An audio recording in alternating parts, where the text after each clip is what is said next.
Hello, hello, hello. Welcome to Cal Revs, the chest of the best. The adventurer's best friend, where you can get everything you want for just your top half off. Hello, guys. Good evening, morning, afternoon, evening, whatever the time is in your neck of the woods. Hello, Lorena. Welcome to the stream. Yes, you is first. In a incredible upset. David, not first. I wonder how he's taking it. Also, hey, David. Welcome to the stream. And Reeve as well. Welcome. How you guys doing? Hey, Mace. Hey, thank you for the moisten and thank you for the stretch as well. I will do that. Who's that cutie? That would be Mallory. So, as you can see, guys, we are going to be reading Cabin Fever today.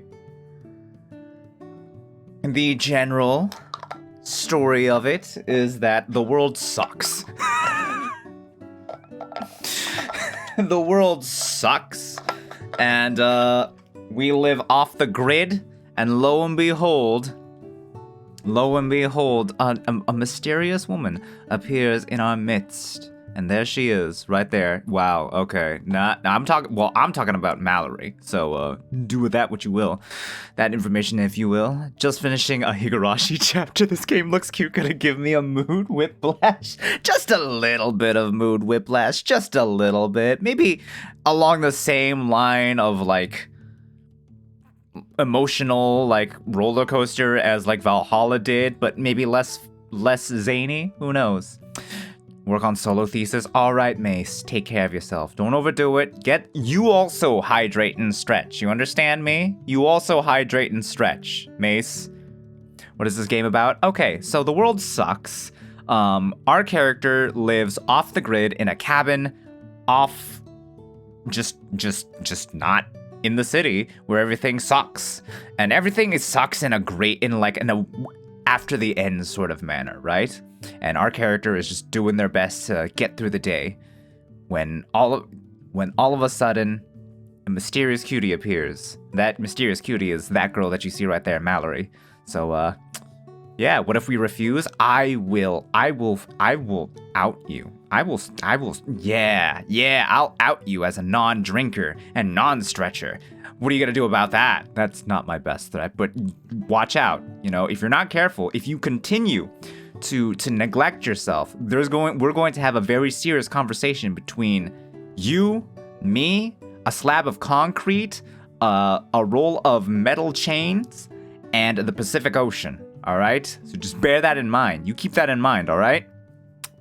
Had a snack before lunch while playing, just as it started describing what happens to a person in a Oh, that doesn't sound good. Yeah, that doesn't sound fun at all. No thank you. It was rather too medically descriptive for Twitch. Oh boy. Well, that's Higurashi for you. That is definitely Higurashi. Calm down. I can't calm down. If you guys are neglecting yourselves, then you're in trouble. But anyways, that's that. How have you guys been? I'm a shriveled old snapping glow stick. That's quite the description to give yourself. I can kind of respect the creativity of it, but that just demonstrates even more that I need you to take care of yourself, or else. Still working overtime. Ugh, I'm sorry, Reeve. Let me talk to your boss. I can fix them. Permanently.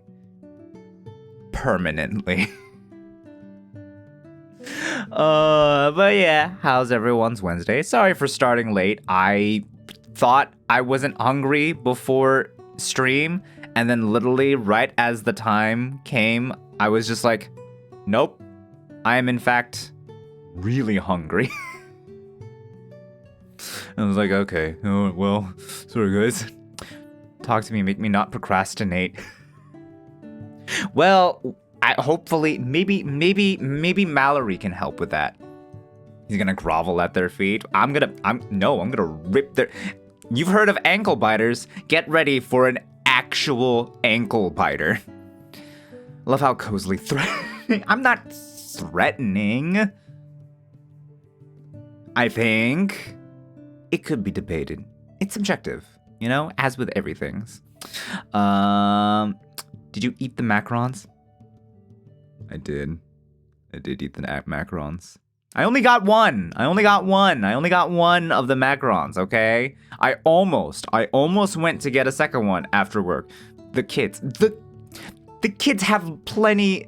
Look, it's bad for them. It's good for me.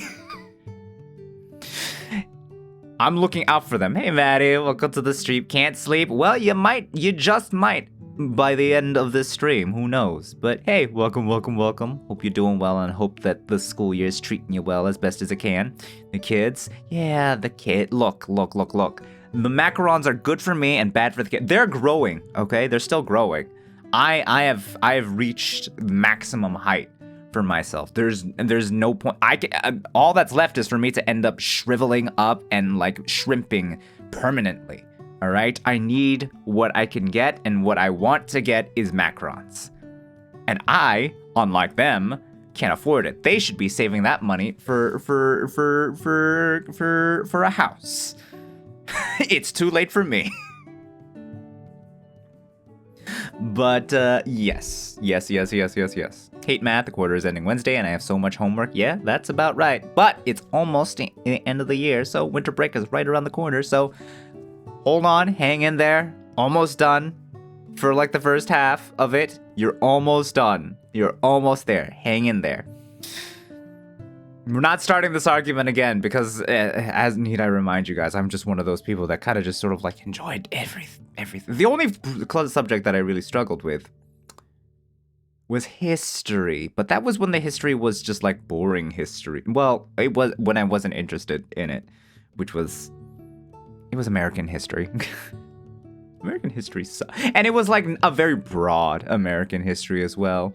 So it was just like, okay. I mean, I understand the importance, but some of this stuff is kind of sort of yikes. And I like not to think about it.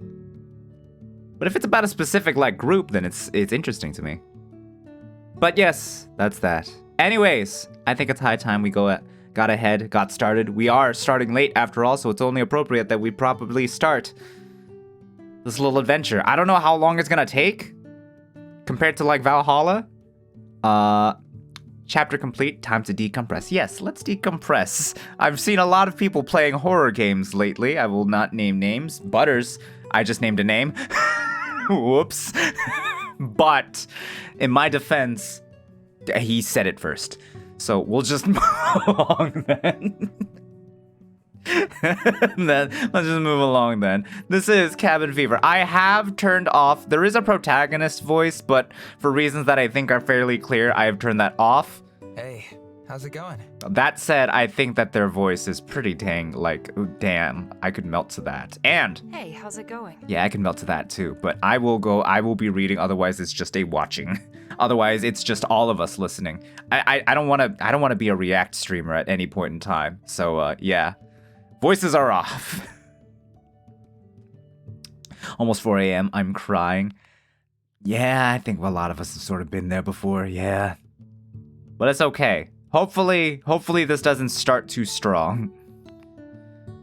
But customize your character. Kel. Wanted to see you dock someone? Why? That's bad, by the way. Ooh, I don't know if I can condone that, David. I feel like I should take away the VIP just for that alone. Won't time you out, but that's not VIP behavior.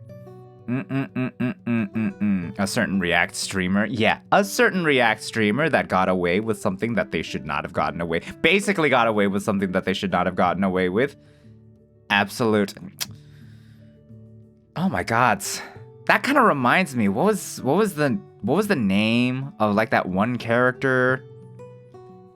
That one character I was merely referencing. I know. I'm kidding. God, I shouldn't have confided in you. No. I was just like, what was? Are they like a COD player or whatever, or something like to that effect, or no? I wasn't like a Harry Potter reference. Like that one character, what was his name? Snipe or something? I don't know. Anyways, some people are... Reaction is not content unless it's transformative. And just watching a thing and not watching a thing, but having it playing in the background is not content. All right. I say this as someone that is not strongly opinionated with a lot of things, but and hates the word lazy.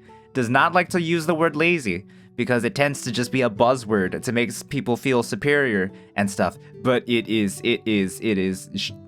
shitty and lazy. Unless you have something interesting to quip about it. Like lawyers watching like court scenes and stuff. That's pretty transforming, you know? It's always the people with 3 S's in front of their name. Pretty sure it was I think you're close. But something about the 3 S's feels right. But I don't know if it's the 2 S's, the 3 S's in front, or if it's just like the 2 S's and then that 1 S at the end there. I don't know. But anyways, we're not here to lament the absolute absurdity of some content, quote unquote, creators and some, sniper cats. Let it be. Okay, you know what? Here, sure. You know what? Fuck it. Fuck it. Listen, Sniper Wolf, if you're watching this right now, fuck you, all right? You're a piece of shit. You did a shitty thing. And your content is not content. And if you come after me, that shows that you have way too much time on your hands. I am a very small person with no clout, no desire for clout, and no desire to really do anything. But I'll go ahead and say it out loud anyways, just because it's good to let things out into the air. You know, let it fragrant. That's not a word. Bunch of fucking show up in chat. I would cry a little bit, but I'm not gonna take it back. I want to unarchive the VOD. She can. It's whatever. What's she gonna do? Dox me? She would, apparently.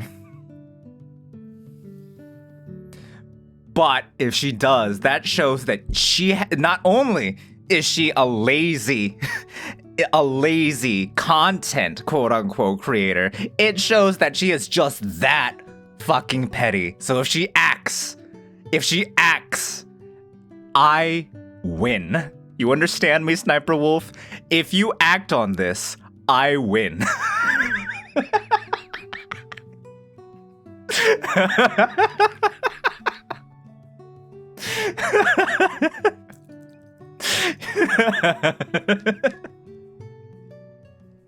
Oh man, I'm scared I'm gonna get caught laughing in front of you.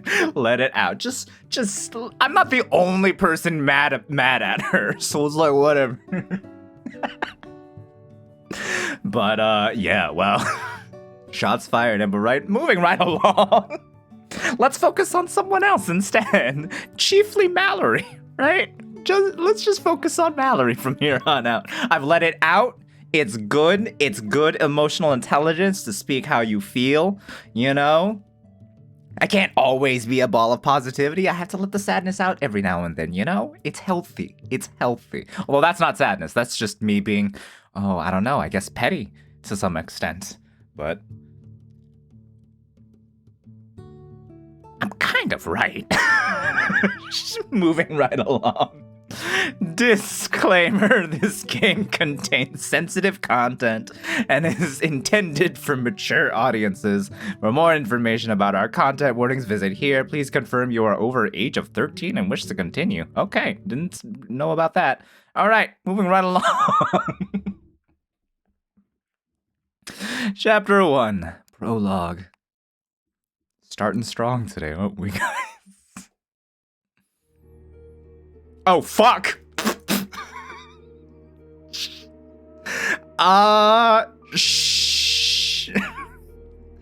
Really starting strong. Okay.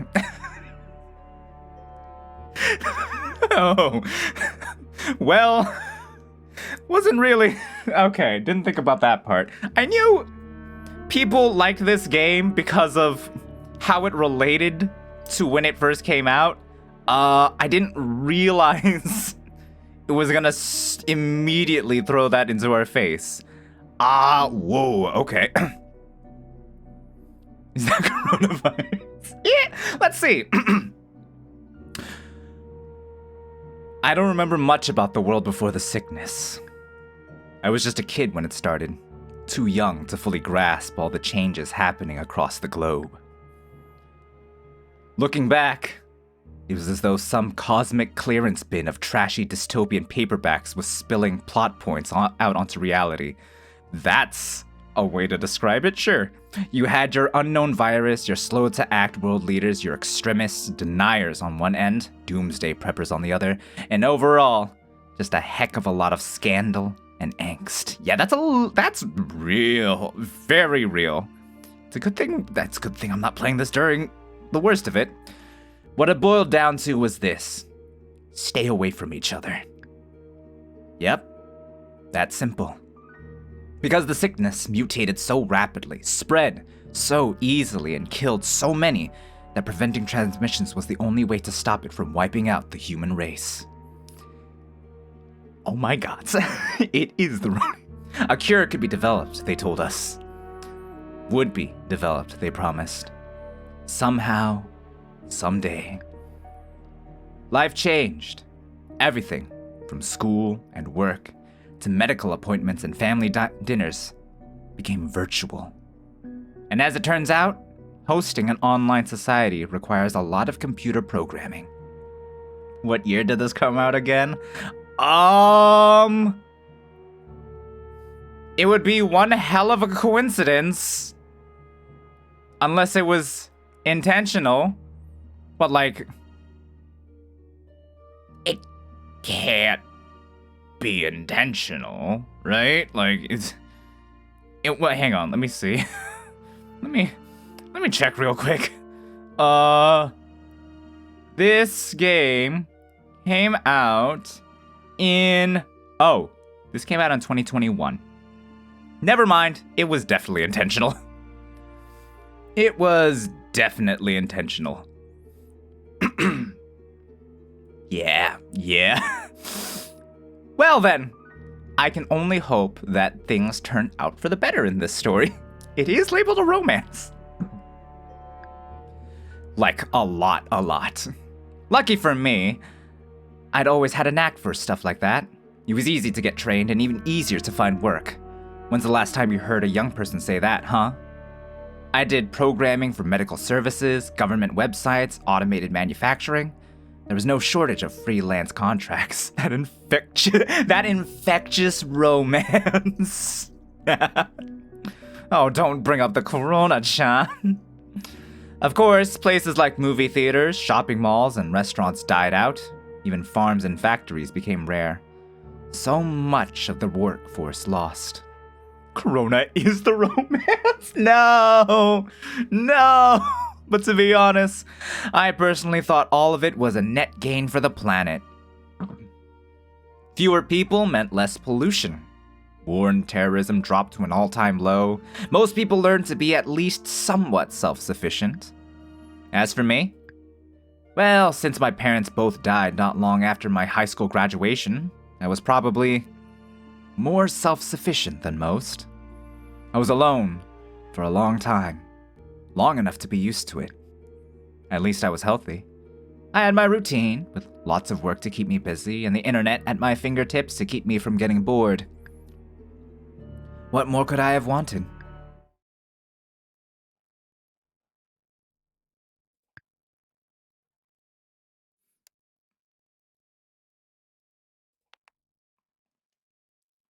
I don't know, Protagonist-kun, you tell me. How's the audio, by the way? Is it too loud or what? I can turn it down if need be. It's fine on my end. Chapter 2, that was a whole chapter. I mean, that was kind of weirdly named since that was very strongly like that was very much a prologue, right? Volume seems fine. Okay, just making sure.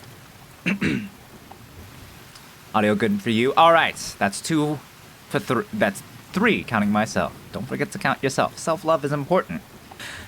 But yes, enjoy your sleep, Maddie. Take care of yourself, all right? Oh, yeah. And 4 for good. Okay. I lived in an off-grid cabin that had been in my family for years. When I was young, we used to visit every summer, just to get away from it all. I'd probably call that ironic, but every time I say that word, someone tells me I'm using it wrong. Well, it hardly matters. If that's the meaning of it now, that's the meaning of it now. Like, literally. Anyway, when the sickness started spreading, that cabin became a place to survive. It had everything a small family could need. Though, like I said, by this time I was the sole member of my bubble. I was used to taking care of myself. On a good day, with the sun shining onto the solar panels, I could get 30 kilowatts per hour. More than enough to power the appliances in the house and keep the battery bank full. And since the cabin sat near the mountains, I'd often get a decent power level at night with the wind turbine catching all the air coming off the ridge. But that night it was raining. Hard. Like most evenings, I spent this one on my computer, playing my favorite idle clicker game and browsing the web for news. The news was mostly doom and gloom, of course. But I liked finding the odd tech or space-related articles sprinkled in. Yeesh, dude. Look at this. I mean, I'm sure a bunch of our houses or rooms looked like this during that time. But this ain't living, dude. I was thinking about how badly I wanted aliens to be real. When an email alert danced in the corner of my screen. No comment. I opened it. Yet another forward from one of my more gullible work colleagues about a possible cure for the death-dealing virus. You can see the floors, it's so tidy. You know what? I'll give you that. I will give you that. At least we can see the floor. This particular claim apparently stemmed from a breakthrough in the study of bovine bodily function. What a load of bullshit. Literally. Good one. That laugh was real, by the way. After isolation, whoa, we have hardwood floors. I was pretty much the only company I had anymore, so yeah, I talked to myself. I mean, I'm a streamer, so I kind of talked to myself to begin with. I deleted the email, letting out a heavy sigh. There was a point in time when I found that sort of thing amusing. The ridiculous conspiracy theories and clickbait titles. But now I just found them sad. I glanced at the clock. Time for tea. I put the computer into sleep mode and headed into the kitchen. On my way there, I accidentally kicked a broomstick laying across the floor. Ow! Ow! Ow! Ow! Ow! Ow! Ow! Why is that even there? I never sweep! Not true! Not true! I do sweep. Weekly. In that moment, I judged myself. Hard. Well, the world had basically ended, so what was the point of cleaning up? It wasn't like I was expecting company. I kicked the broom aside and carried on. Hey Rob, welcome to the stream. Tell me, do you think love can bloom during the coronavirus? In the kitchen, I steeped a nice big cup of herbal tea. Then I tossed my used tea bag into the compost bin, noting, as I did, that the bin was nearly full. No, actually, number of divorces went up. Oh no! Oh my god! Oh no! Don't judge me, but it did once for me. No, that didn't happen with me. But hey, I see you. Naruhodo ne? Is that what happened during the 2020s, Reeve? Naruhodo. The top reason why people got divorced was over vaccine. No! Of all the... Here I was thinking it was just like, oh, they were forced to deal with each other and realized that they had outgrown each other, or just the stress of it all probably came in, losing jobs. But no, that's the top reason. Oh my gods.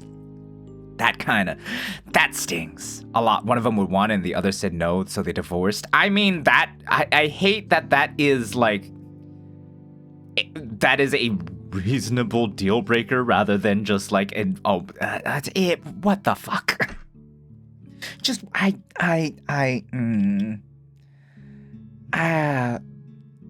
to find out you have difference of opinions. Yeah, very bad time to find out you have a difference of opinions. Then again, I remember a number of Reddit posts about that exact thing, so I guess I shouldn't be too surprised. Save it up for the next tea session. Ooh, now you got me curious. But alright, we'll just have to figure out what's going on here. Had a friend that broke up with her SO during Ronin. Yikes, they lived together too. That's gotta be awkward. Like, where are you gonna sleep if you separate? Can't go out? I'm glad I was not in that kind of situation myself. Blessed. And it seems that our protagonist is living that life as well, minus the problems, right? Also, I just missed what he said. I'd have to take it out soon. Empty it into the tumbler with the rest of my food, scraps, and plant waste. Then, probably in the spring, I'd add fresh compost to the garden. Give my plants a healthy nutrient boost. Oh, that was it. I loved my plants. I wanted them to be strong in case they ever needed to defend the cabin from zombies or traveling salespeople. I understood that reference. Also, I'm definitely reading this a lot faster. Smirking to myself, I stood in the kitchen and sipped my tea. The only sound was the muffled rush of the rain outside. So peaceful. Not necessarily in that order. What was that? A fox prowling outside? A raccoon? There wasn't a person in my garden, was there? I went to the window, peering out into the darkness and listening hard. I don't have to go out there and check, do I? I mean, someone could be in trouble. But then again, someone could be trouble. Maybe just stand on the porch and yell for whoever it is to get off the lawn. Listens to Kelharn. You don't have to listen to me that hard. It's fine. Was that noise you? That was the game. That was the game. That was the game. I can't make a noise like that. Not on purpose, at least. I weighed my options. Go out and stay inside and lock all the doors? No. We're protagonists. You guys can do that if you want, but I'm not going to do that right now. The scream really had sounded human. Couldn't just ignore that. I actually thought it was me. As much as I wanted to stay inside, warm and dry, I was raised by humanitarian hippies and all I got was this pesky conscience. Kidding. Love you, Mom and Dad. Please don't haunt me. Okay, maybe the protagonist really is me to some extent. I set down my tea, went to find my crank-powered flashlight. Okay, except they're living very self-sufficiently. Human-sounding screams at night? That's just foxes, ignore them. Butters, that is the exact thing someone says in a horror movie before they get killed. I don't think so, but we're romance genre savvy tonight. I set down my tea, went to and into my pair of boots. Hopefully, and probably, I wouldn't find anything out there, but checking was the right thing to do. I pulled open the door and stepped out onto the porch. The flashlight flickered pathetically. Luckily, all you need to power up a hand crank flashlight is hands, which I had. I scanned the dark garden. Raindrops lit up as the light passed over them, and the trees and shrubs around the cabin swayed. All I could hear was wind and rain. A chill ran down my back. Yo! Anybody out here? No? Cool. Have a good night then. You have hands for now. Again, romance genre savvy. Romance genre savvy tonight, Butters. Romance genre savvy. Take your Higurashi and set it aside for now. I turned to head back inside. A small voice stopped me in my tracks. Hello? I'm here. Would you mind, helping me out of this, please? The rain seemed to beat down harder as my pulse sped up. I turned my flashlight toward the voice, my hand visibly trembling. It sure is cold out. I'm definitely not shaking out of fear because that would be super lame. I forced myself to step down off the porch and follow the path, until finally I was close enough to make out the shape of a person. As the weak flashlight beam illuminated more, I gasped.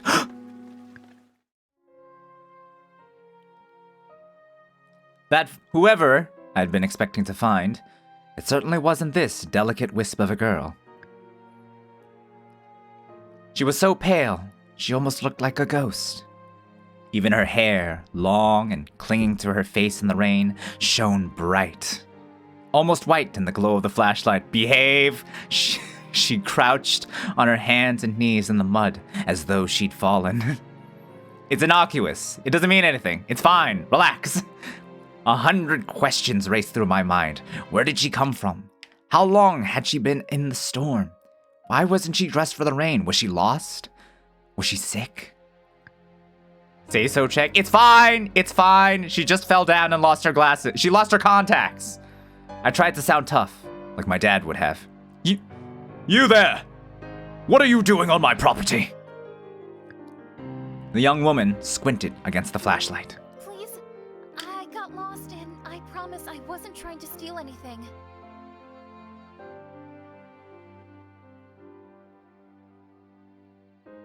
I want to hear the voice actor. Listen, okay? Relax. Relax. It's fine. All right? It's fine. Also, you guys can't really see. You really can't see her. Hang on. You can't see her face. Stream Elements is going to go bye-bye for now.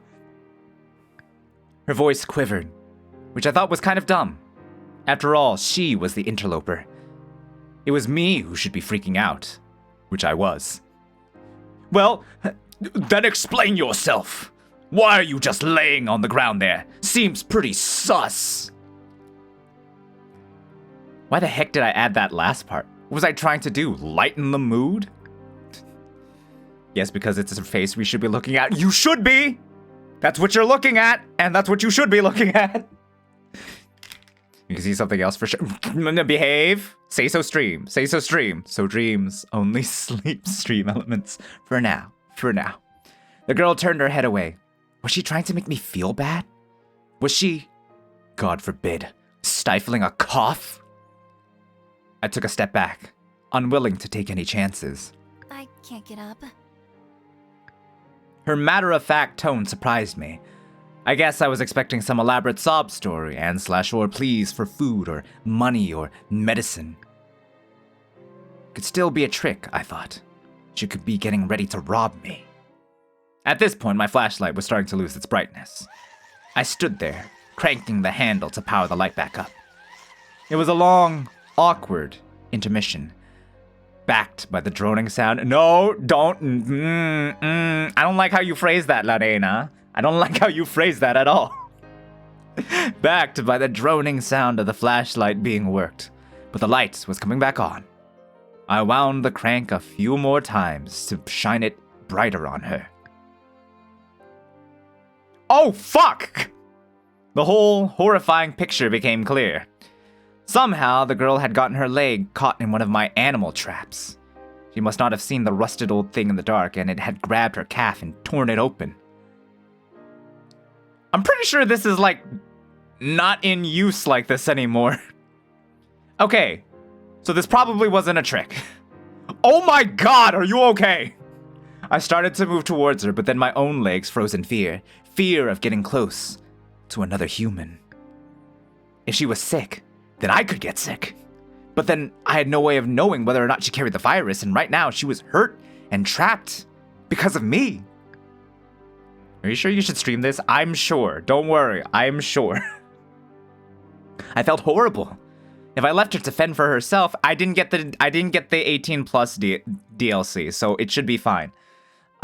If I left her to fend for herself, anything could happen. A hungry bear might come along.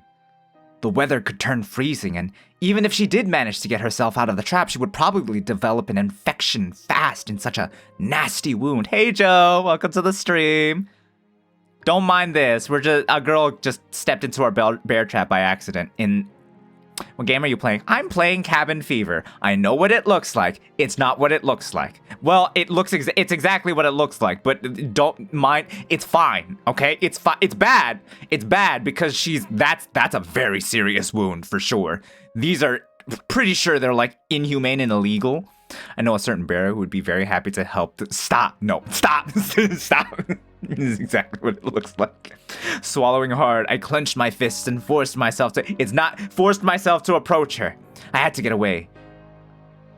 I had to get way too close for comfort, but I crouched, opened the trap, and freed her leg. It was breathing Fuck you guys! Fuck you guys so much! You're the ones making it sus! I can't believe I just said that! No! Screw you guys so much! You're the ones making me say this!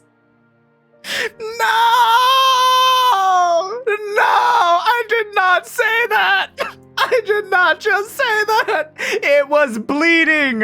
It's the Japanese. It's the Japanese, okay? It's the Japanese kicking in, alright? I've been speaking I live in Japan. I speak Japanese on a daily basis. They mix up the L and the R. This is your guys' fault. Oh my god. No! No! No! Oh no, I can't. Of all the times. It was bleeding pretty heavily. Though now that I could see it up close, it didn't look to be as deep as I'd feared.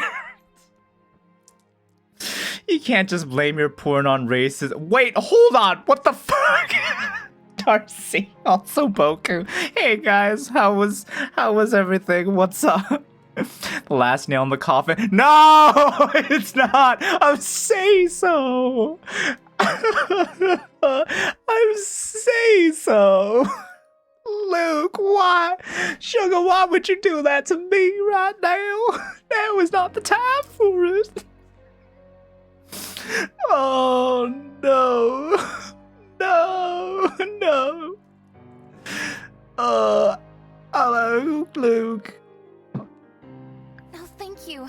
Oh, So glad you found me. let's just I was move afraid on. I'd be trapped in that thing all night. I stood up quickly and took a few steps back. For some reason, the girl was smiling at me. Didn't she understand that it was my stupid fault she'd gotten hurt? Then again, maybe she shouldn't have been sneaking around in the dark. My brain bickered with itself over who was to blame before realizing the girl wasn't able to get to her feet. I reluctantly offered a hand, wishing I'd thought to put on some nitrile gloves. I think I'm pronouncing that right. But why would I have thought of that? I hadn't seen another human in... How long had it been? Accepting my help, the girl climbed to her feet. She wobbled, leaned in, and grabbed my waist to use me as a crutch. Sorry. Is it okay that I'm touching you like this?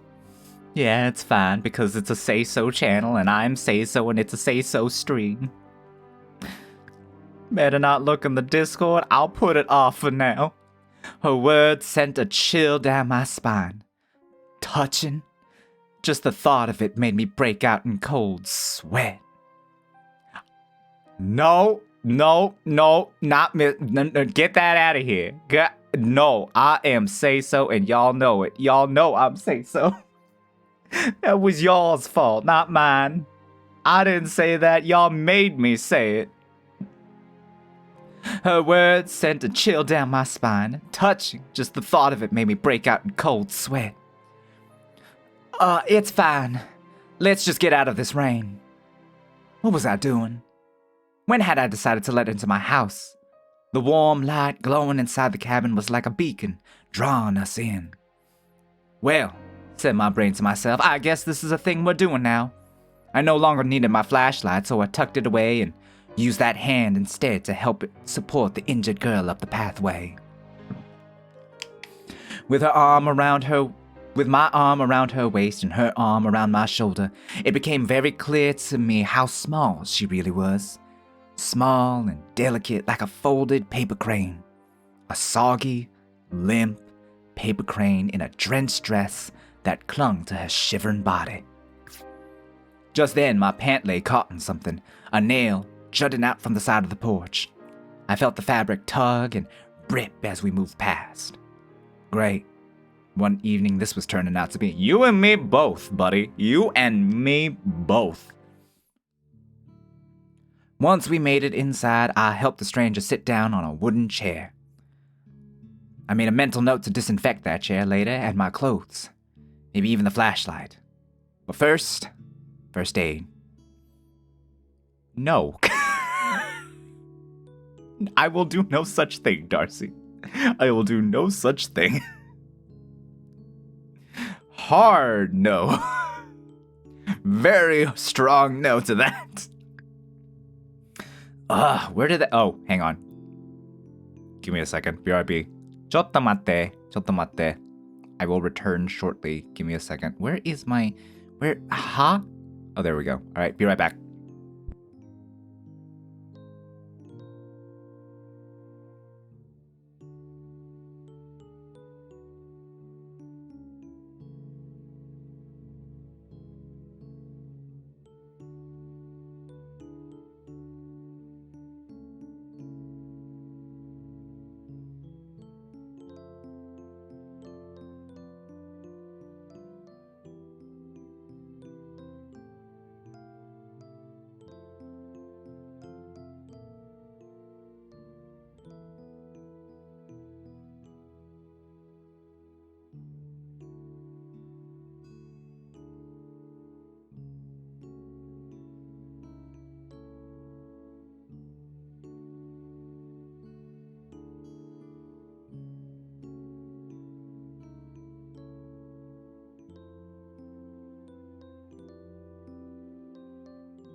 I'm back. Sorry, my neighbor was returning some utensils I lent them. Where was I? Where did I put that kit? I was never good at staying organized. No freaking kidding. When I missed, I had to shoe some goats. Nothing. Nothing. You didn't miss much. Just a lot of like nothing really. Found a girl in our yard and stuff. You were there for that. You were there for that. Doubt. No, it's okay. Nothing happened. Nothing you need to worry about. There was no sussy activities. Composure. Cal, say so. Composure. I was never good at staying organized. Even on my computer, I love how it changed his accent too. Even on my computer, all my folders and internet tabs were a mess. No point fighting entropy. That was my philosophy. As of course, the high squeaky voice proves it. Exactly. You know you can try. It's me we're talking about. Would I lie? Would I lie to you guys without telling you? Come on. Gaslight. Nothing happened. I searched the drawers, the counter, the floor, and nearly tripped over the dumb broom again before finally finding the first aid kit. It was not well stocked, but it would do for now. Sounds like MC.com, Mickey Mouse. Yeah, exactly. Yeah. I gathered up some towels and my forehead thermometer too. Then I washed my hands, pulled on some gloves and a face mask from an old box in the back of the cupboard, and brought everything over to the waiting girl. Before anything else, let me scan your temperature. Held the scanner up to her forehead. 2 seconds passed before we heard the good beep, which meant her temperature was normal. No fever. That's a relief. Do you have any other symptoms? Her eyes widened. She shook her head. Well, it was still better to be cautious. I barely breathed as I took her leg into my lap and started tending her wound.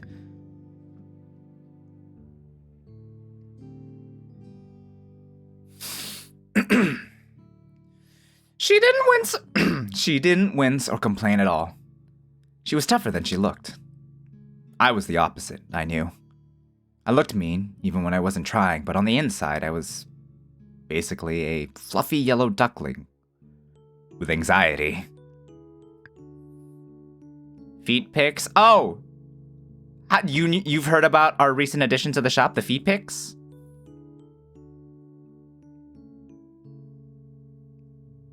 Yeah. For those who don't know, one of the new additions to the shop is, in fact, the feet pick. Very powerful item that allows you to deal like quadruple damage to freaks. So if ever you roll 26, well, congrats, you'll get yourself a nice fancy feat pick to really, really dish out the damage. So, yeah, something to look forward to and aim for. That looks so cursed. Well, it's for taking out freaks, all right? And it's a very powerful weapon. Oh my god, what is that? That was, you're gonna aim for it. The unholy bonk stick. Number nine from the shop there, Reeve. That gets you the black lava balaclava, the perfect item for when you want to traverse those heated areas, whether they be humid, hot, on fire, deserts, volcanoes, whatever it is, you'll be able to traverse it with ease with the black lava balaclava. Also boosting up your fire defense, naturally, of course. So take it and never have to worry about that pesky hyperthermia ever again. Oops, accidentally locked it onto screen. There we go. If our situation was reversed, and it was my leg all cut up like that, I'd probably have been a weepy wreck spouting rare and extravagant curse words. Nice, I'll take it. Yes, take it and be empowered. But she just sat there, quietly watching. Are you a doctor? Was she joking? Do you honestly think I look like a doctor? Shit, way to draw attention to your looks, idiot, I thought to myself. Not that I cared, really. It was just that I hadn't combed my hair in a few days. Or weeks. And I'd been living in the same set of clothes for a while now.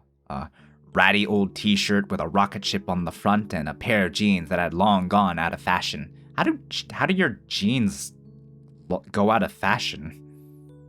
Just look at this place.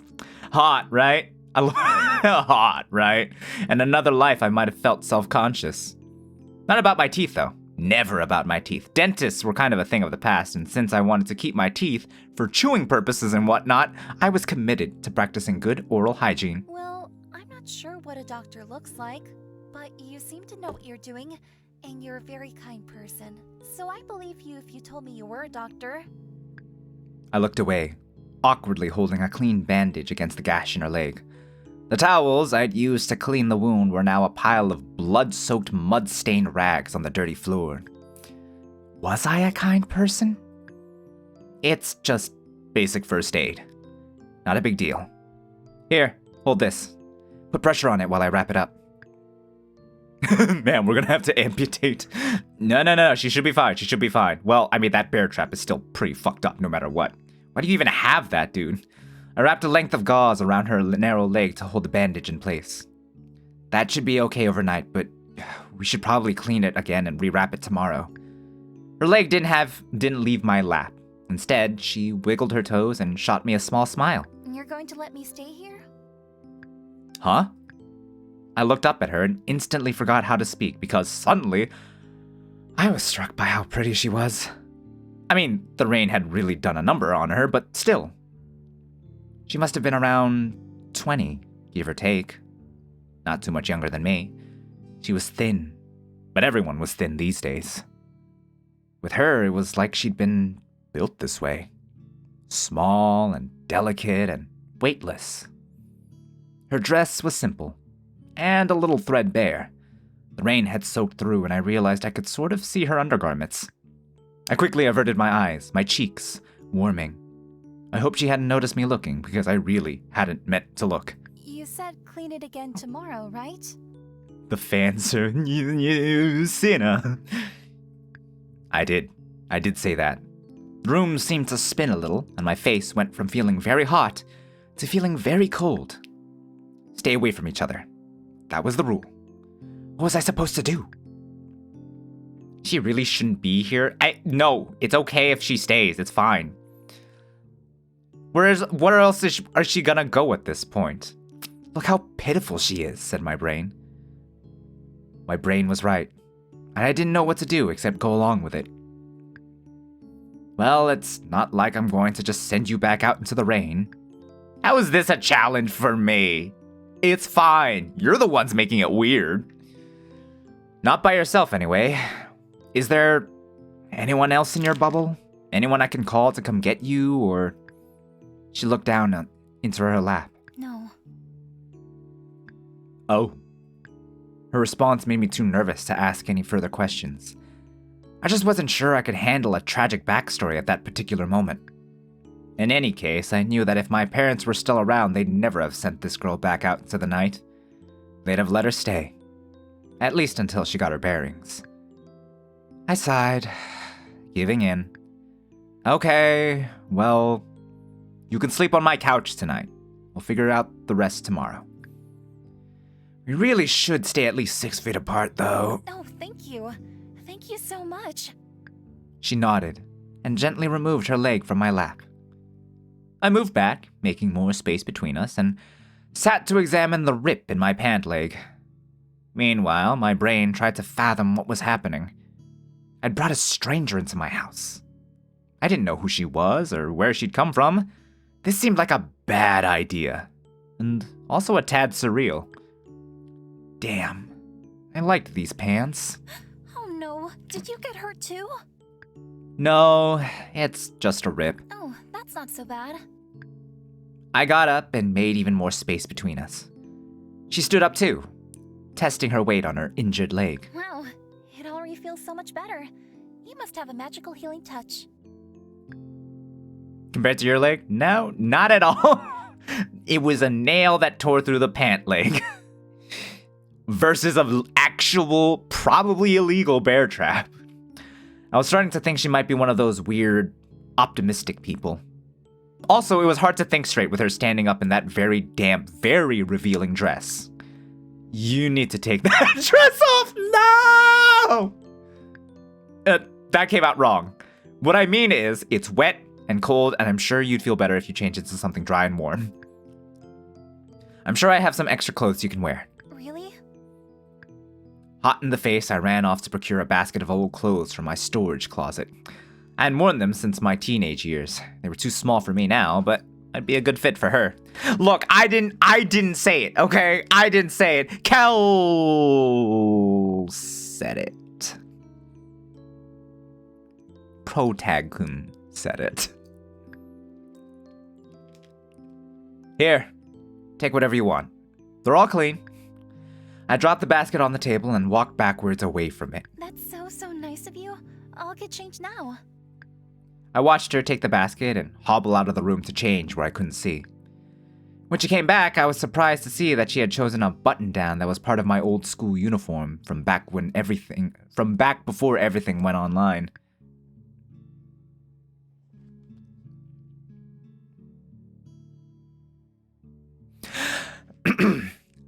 I'd been much younger and much smaller when I wore that shirt, but even still, it swam on her frame.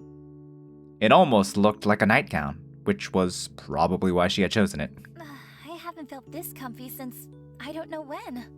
Don't laugh. I haven't felt this. It's a school shirt, right? I always liked the look of school uniforms, but I never got to wear one. All my classes were online. For some reason, that made me a little sad. I myself had so few memories of the world before the sickness. It was hard to imagine not having any at all. Hey Zane, welcome to the stream. What Freud? No, that was not a Freudian slip. That was because of everyone else. That was because of chat. But also, hey, welcome to the stream, Zane. Long time no see. Hope you're doing well, dude. How old are you? 21. My birthday was actually last week. Oh, well, happy belated birthday. Do you have a name? Oh, of course I do. It's Mallory. Nice to meet you, Mallory. Well, not nice, exactly. Weird to meet you, I guess. I'm not used to people. Yeah, I get it. I didn't mean to trespass onto your property. I really did get lost. And then the rain started, and I could hear these dogs or something howling. I was scared, and I ran towards the first light I saw. Freudian nothing. It's nothing. Don't worry about it. Wadu? No, stop. David, what? I nodded as if to say I understood. It was true that there were things like wolves and coyotes in the area. That was why I'd set up an extra secure fence for my chickens. But what were you doing out there in the first place? I would rather not talk about that. I stared at her, totally perplexed. Why the secrecy? Should I press for more? Let it go for now, dude. We just met. No, we're not gonna press anyone right now. I decided not to push it. It was all too much, and I really needed sleep. My toe was hurting where I'd stubbed it on the broom. How hard did you stub it on a broom, dude? Don't worry about it. You're here now, so just take the opportunity to get some rest. I skirted around her to grab some blankets. I maintained a wide berth as I dropped them on the couch. I offered her a glass of water, pointed out the bathroom, asked if she needed anything, all from afar. This is perfect. Thank you so much for everything. Truly, I'm lucky to have met you. Yeah, just try not to touch anything, okay? Maybe it was multiple stubs. He never puts it away. True. I shuffled my feet awkwardly. Okay. I'm going to bed. Bye. I hope you have sweet dreams. I'll see you in the morning.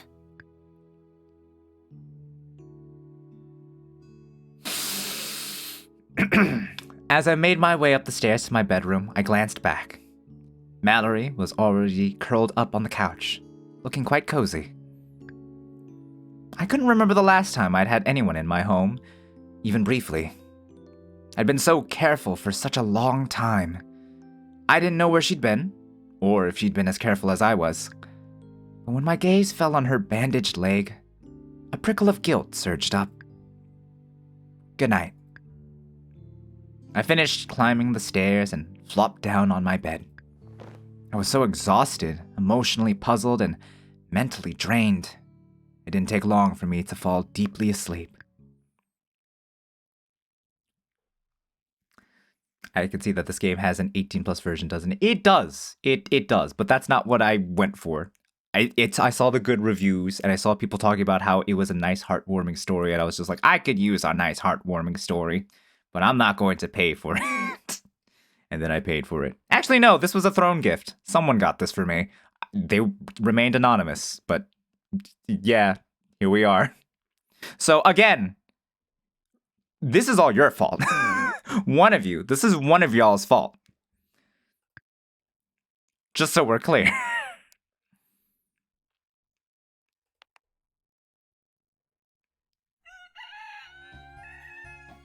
I woke, as usual, to the happy sound of a rooster crowing in the garden. The sky was clear and the early morning sun was bright and cheery. You'd think a morning like that would have put me in a great mood, but nope! Not me! Not me, I'd always take credit. It would be weird that you would not take credit for that one, but at the same time, not so sure. All night my dreams had revolved around strange bugs infesting the cabin. Hordes of them squirming inside through every crack. I must have been tense all night because my neck had a painful kink in it. I had definitely woken up on the proverbial wrong side of the bed. I suppose I'd forgotten about my house guest. Or at least, I hadn't remembered to think about her yet. I was busy making a list in my head of the work I needed to get done today. That's when the smoke alarm started shrieking. I bolted upright in bed. There was someone in my house, and I'd let her in. And yep, I could definitely smell something burning.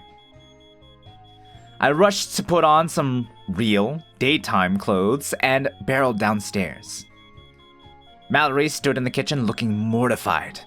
A little smoke hung in the air, but I didn't see any flames. Phew. Grabbing a chair, I jumped up to silence the smoke alarm. Thank you. I'm really so sorry. I tried wafting a dish towel at it, but the alarm just wouldn't stop. I didn't wake you, did I? Oh. I wasn't really listening to her. I was too busy creating space between us and also looking for the source of the smoke. There it was. A pan, with a charred black mass sitting in it. I didn't know what she'd burned, but she'd really burned it. What is that? Oh, I thought I'd make you breakfast as a thank you. My mom used to have the best recipe for potato pancakes that would always fuel me for the day. Dang, weren't we just talking about potato pancakes like a couple of days ago? Also, thank you for the moisten and the stretch. So let me get you your daily roll in a second here. Give me a second. Hold on. I got the sip. This game can hear us. Imagine I'm just like, well, what if I wanted ramen? And then it just like glitches out like something out of Doki Doki Literature Club or something. Alright, your daily item from the shop. I was looking at the cursor in OBS, not realizing that it wasn't actually in OBS. Instead, you get number 27. I present to you number 27, the Beatboxer. A very powerful summon item to have in your repertoire. This badass can really bring it. Addicted to the beat, and I'm not talking about music. Take it and be empowered. Very powerful, very strong, very hip, and very with it. Take it and be empowered, Joe. I believe, what, this might be new item? Yeah, new item. I don't remember if anyone got it. It's been a while. Recently, it seems like the RNG has been going for everything below the 20s. So it's nice to see that the new stuff is getting released. Love it, love it, love it. Don't you? But these... Well, I'm not totally sure what happened. I never used a stove like yours before, so this batch got a little... overdone. Maybe I can scrape off the burnt part. You know what? Forget I said that. It's all burnt part. I'll just clean up my mess and then I'll make you a new batch. And I will definitely be more careful this time. You're cute. Clumsy, but clearly you are capable. Hang on. Did you say potato pancakes? They're the best. It's too bad this first batch didn't turn out because I spent all morning digging up the potatoes, washing them, peeling them. They were so tiny it took extra long.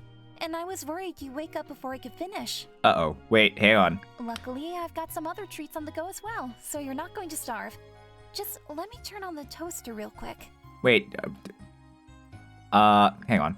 She turned, reaching for the toaster handle, but the microwave was running and the kettle was boiling and... Wait, stop! Too late. She'd overloaded the solar panel's inverter, and just like that, the kettle, microwave, toaster, and kitchen lights all shut off. Why did you do that? Mallory, having plated the overdone pancakes for some reason, dropped the plate in alarm. It smashed, flinging shards of itself across the floor. The blackened pancakes bouncing like rocks. Ugh. Sad potato rocks. I'm sorry. I just wanted to make you some breakfast. I didn't mean to cause so much trouble. I'll clean this up. I sighed in frustration. All I had wanted was to make coffee and sit down at my computer just like every other morning. I couldn't do that now because I had to get the power sorted and check to make sure she hadn't completely destroyed my precious garden. Are you angry with me? I'm not. He is, though. How was I supposed to answer that? Say yes, this is outrageous and unfair. It's not really that big of a deal. It's not outrageous and fair, but it's fine. I was definitely upset. I definitely didn't like the situation. But it wasn't like she'd intentionally ruined my potatoes. She'd only been so audacious as to dig them up without permission. Long before they were ready. Even after I'd specifically told her not to touch anything. I looked away. I'm just not a breakfast person. I'm really sorry. I just wanted to do something nice as a thank you for letting me stay here. I promise, I'll fix everything and then I'll just get ready to leave. Sure. Whatever. I turned away and went to haul on my work gloves and my boots. I'll be out in the yard for a while. I went out, and as I pulled the back door shut behind me, I heard a soft sound from the kitchen. Like a heavy sigh or a stifled sob. Wait, was she crying? What did I get myself into? For real, I can't believe... I continued muttering grumpily to myself as I strode out into the garden. Then I took a deep breath of fresh, cold air. It had an autumn bite to it, but the sun was warm. I felt instantly calmer. Ah, well, she'll be gone soon anyway. I took my time that morning, dealing with a power issue and making the usual rounds. Happy hens? Check. Busy beehive? Check. I did a rough count of the firewood in my shed, then made my way back around to the front of the cabin. I stopped when I saw the bloody animal trap where Mallory had gotten hurt the night before. Damn. That had to have been painful. I felt pretty bad. The traps were only supposed to be wards, something to keep my bubble a little safer from dangerous wildlife. Never meant for anyone to get hurt. Yeah, I'm pretty sure these are illegal. Like, this design specifically. Like, I'm pretty sure they got, at least in the Americas, they got, like, dinged for being too inhumane. For reasons I think are pretty self-explanatory. I looked at the trap, wondering if I should rethink my setup. Let's move it, dude. Honestly, move the trap. I decided to move the trap and set it up further away from the house, closer to the woods. Maybe next time I'll catch something less likely to ruin my day. Okay, that was a bit harsh. She didn't mean to ruin my day. A rabbit would be good, though. I ignored the sudden craving for rabbit stew and, having finished with the trap, wandered down into the garden. Right away, I could see where Mallory had dug up breakfast. I surveyed the overturned earth with a heavy heart, noticing a handful of small potatoes uprooted and abandoned. Catch some more cute anime. No! I mean, she's a cute anime girl, but no! I'm not looking to catch anything. Well, I could always plant something new here. It was the right time of year for garlic. The sun had already climbed high into the sky, and I was feeling almost warm enough to peel off my sweater. I figured I should probably go inside, maybe eat something, check in on poor Mallory, and get to work on my computer. Right away, as I went inside and kicked off my boots, something didn't feel right. It took me a moment to realize the mess was gone. There were no brooms on the floor, no garbage bags waiting to go out, no scattered crumbs or dust bunny cities. Everything looked so clean. Catch feels, maybe just a little bit of the feels, but take care as you do your BRB. It literally sparkled. But how? And why? Had Mallory done all of this just to make up for that little breakfast fiasco? Whoa, this is really nice. Like, really, really nice. As I looked around at all she had done, I started to feel like a bit of an ass. I figured I should apologize, but where was she? She hadn't left already, had she?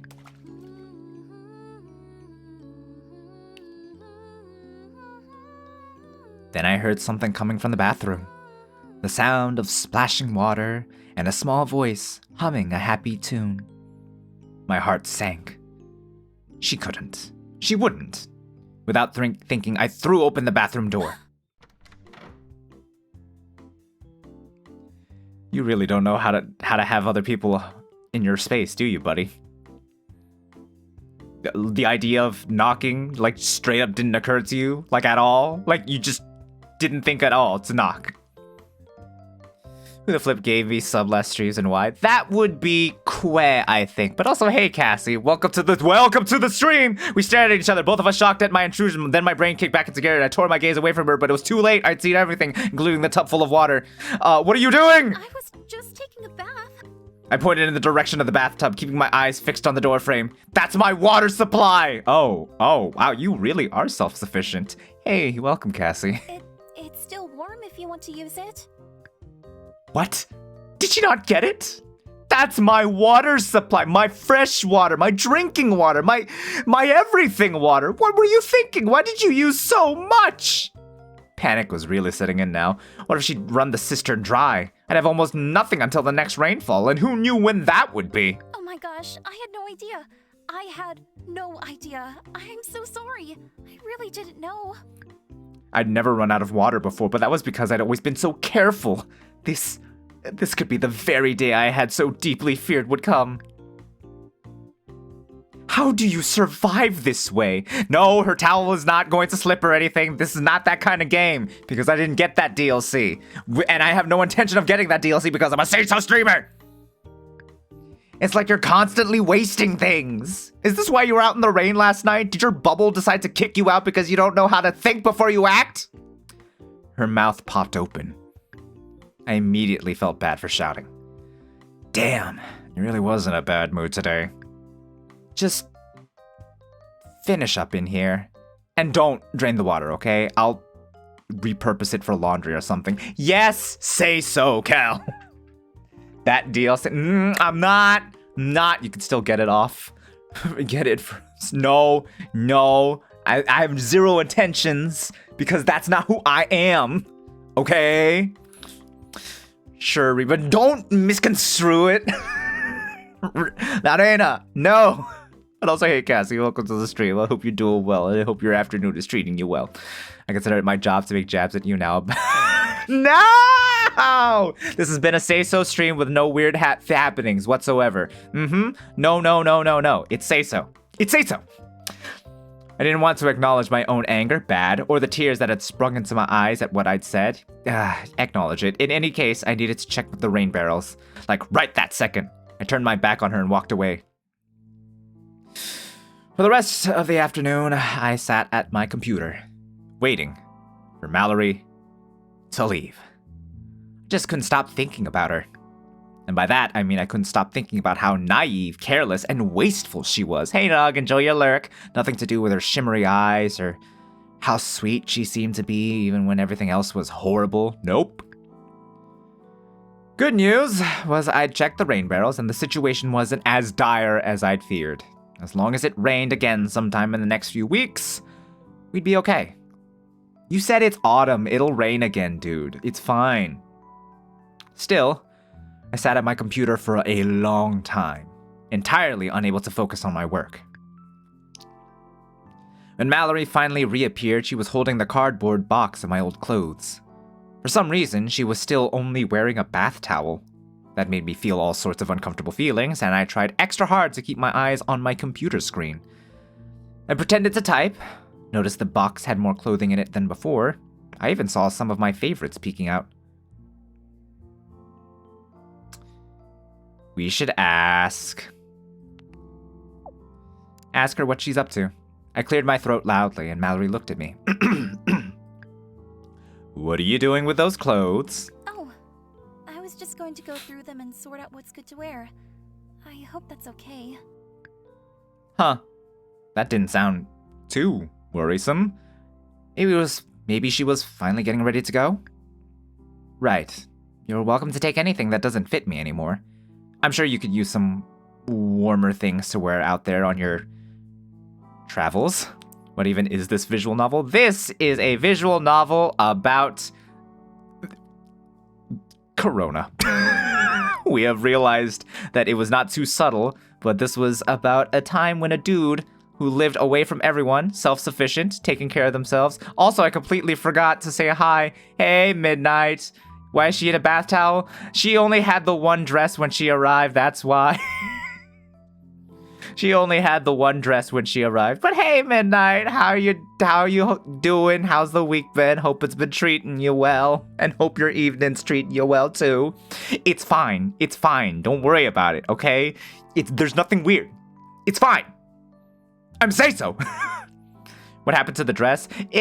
She arrived here when it was like raining and like she got drenched basically. Yeah. It's probably filthy and it probably needs to go into the wash. Right, you're welcome. Blah, blah, blah, blah. I turned quickly back to my computer, hoping I hadn't hurt her feelings with my not-so-subtle reminder that I didn't want her here. Yes, actually wash. Actually wash it. We're not that kind of person. And I'm not that kind of streamer. Why do you care about her feelings? Asked my brain. You already told her she's not welcome. I want to make that aggressive. I'm saying so a soundbite. I remind you guys that I am a say-so streamer, okay? It's a say-so channel. I'm say-so, okay? She'll be gone soon, either way. I hyper-focused on my screen, and in another couple of hours, I still had nothing done. Suddenly, it was dark out, and I was starving. And Mallory still hadn't left. In fact, she was in the kitchen, and there were nice, savory smells wafting my way. I logged off, shut down my computer, quickly but casually making my way over to her. I found her tending to 3 separate pots on the stove, all of them simmering and steaming pleasantly. How dare she? Nothing was burning this time, either, which made me feel annoying feelings like impressed and kind of excited to eat that. Mallory noticed me standing there and smiled way too brightly. Oh, good, you're finished working. That's perfect because supper is ready. She started dishing out the oddly fancy-looking meal onto 2 large plates. What is all this? It's all made from freeze-dried proteins and grains I found in the pantry, and some spices, which, by the way, make all the difference when it comes to flavoring a dish. And yes, I do read the text. Ah, I see. You did notice. Naruhodo. That reminds me. I should include that. Thank you for reminding me, actually. There we go. Taken care of. Where was I? So you're a gourmet chef. I love that. And I only used things that were already open, so I hope I didn't overstep again. I can tell you work really hard. And I know I made a mess of things, and I just really wanted to make it up to you. I'm determined to have a net positive impact here. She thought I'd been nice? I was suddenly very concerned about how low the bar was for her. I also couldn't help feeling a little charmed by her determination. I wanted to let her know that I did actually appreciate her efforts. Well, this does look incredible. And by the smell of it, I'm pretty sure I'll be licking these plates clean. You did wash your hands before you started, right? Def slipped in. No, it did not. Yeah, silly. Don't be weird. Any symptoms of Don't be any weird. sicknesses either. So come on, let's eat. I want you to enjoy it while it's hot. Although, the fact that she cooked with the towel on is just a little bit of cause for concern. You could wear something. It's safer that way. I don't want you getting injured again. There was something so endearing in the simplicity of her delight. I smiled as I took my plate and sat down at the far end of the table away from her. We ate in silence. The food really was delicious. Endearing. No, please, gotta dry the towel if it's all she has to wear. We gotta, she needs more clothes, is what we need. Raw. I wouldn't have guessed she had it in her, not based on that morning. I wonder if I should try to get some answers out of her now, I thought, and cleared my throat. That's gonna be dangerous, but okay. How's your leg feeling? It's not too bad. I should probably take a look at it after supper. Clean it up and put a fresh bandage on it. And then, I suppose we should talk about getting you home? Right. Home. I mean, I don't know if you have a family or a group or whatever, or if you're on your own like me, but you don't exactly look like you, live in the forest. So, where are you headed? She lifted one shoulder, visibly uncertain. Surely there must be someone, somewhere. I'll figure something out. Hang on, no. I want to make sure you're going to be okay. I thought you just wanted me to leave. Ideally, I'd like to know at least something about your situation. Maybe I could help you. She looked away. That's sweet of you, but I'm sorry. I'm just not ready to talk about it. Okay. We fell quiet once more. Just the awkward scrape of forks on plates to fill the silence. I considered her as she sat across from me. So beautiful. It was as if she were a digital painting. Can I just ask one more question? Why are you still wearing that towel? She looked at me blankly. The last few morsels of food balanced on her fork fell back onto her plate. She glanced down at herself, then up again, hands clapping against the sides of her face. What? You mean I've been wearing this the whole time? Yes. Oh, I can't believe it. How do I forget these things? Oh, I'm so embarrassed. Oh my gosh. I couldn't help laughing. I felt like I was finally catching on. She was a bit of a space case, that was all. And her mannerisms made it sort of adorable.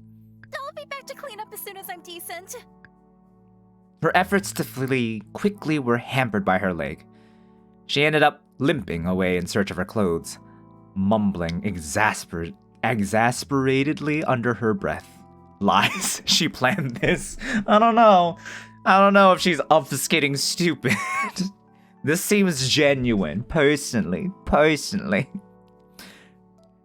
What is that saying? Never attribute to malice what could easily just be stupidity. That's when it hit me. I hadn't even considered how much pain she must have been in as she cooked and cleaned and tried so hard to pay me back. Pay me back for what, though? I'd only wanted to help, and I hadn't even done a great job of it. And now I was trying to send her away, knowing full well she had nowhere to go?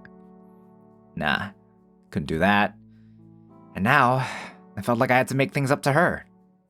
I tidied up quickly from supper and returned to my computer, where I booted up my 3D printer. I didn't use the thing often, but it was there for emergencies, and this seemed urgent enough. What are you gonna do? I managed to find a design that was close to what I'd imagined, and I set up everything up and stood back to watch the printer do its thing. Just then, Mallory emerged wearing her dress. Oh, you already cleaned up. I guess that's it then. She stood beside the table, leaning on it for support. I stood in front of the printer while it worked. I didn't know what to say, so I decided to just let words come out of my mouth. You should stay. Also, I'm sorry. I've been a total asshat to you. She looked up at me, nervously clutching the sides of her dress in her tiny hands. Her mouth opened and closed like she didn't know what to say either. So I just kept going. I'd wear that. It's a cute dress, isn't it? Also, welcome back, David. It matches her hair. Just her whole color scheme is just fantastic. It was also one of the reasons why I was just like, all right, fine, I'm in. It was kind of a shock to have you show up here. I haven't had anyone visit ever, because this has always been my space, my family space. I guess I felt sort of invaded. But now I realize that's stupid. Basically, what I'm trying to say is I wouldn't feel right making you leave when you're clearly in a bad spot. I have the means to help you, and there's no reason why I shouldn't. If you want to leave, that's fine, but there's no rush. Cool? I have a question. Shoot, Jacob. Shoot. Let's hear it. Assuming it is good-natured. She smiled softly, her eyes seeming to glitter. Cool. Behind me, the 3D printer finished its work. I turned around to take the sheet of gauze with the cute potato pattern I'd printed, hoping it would amuse her and lighten the mood.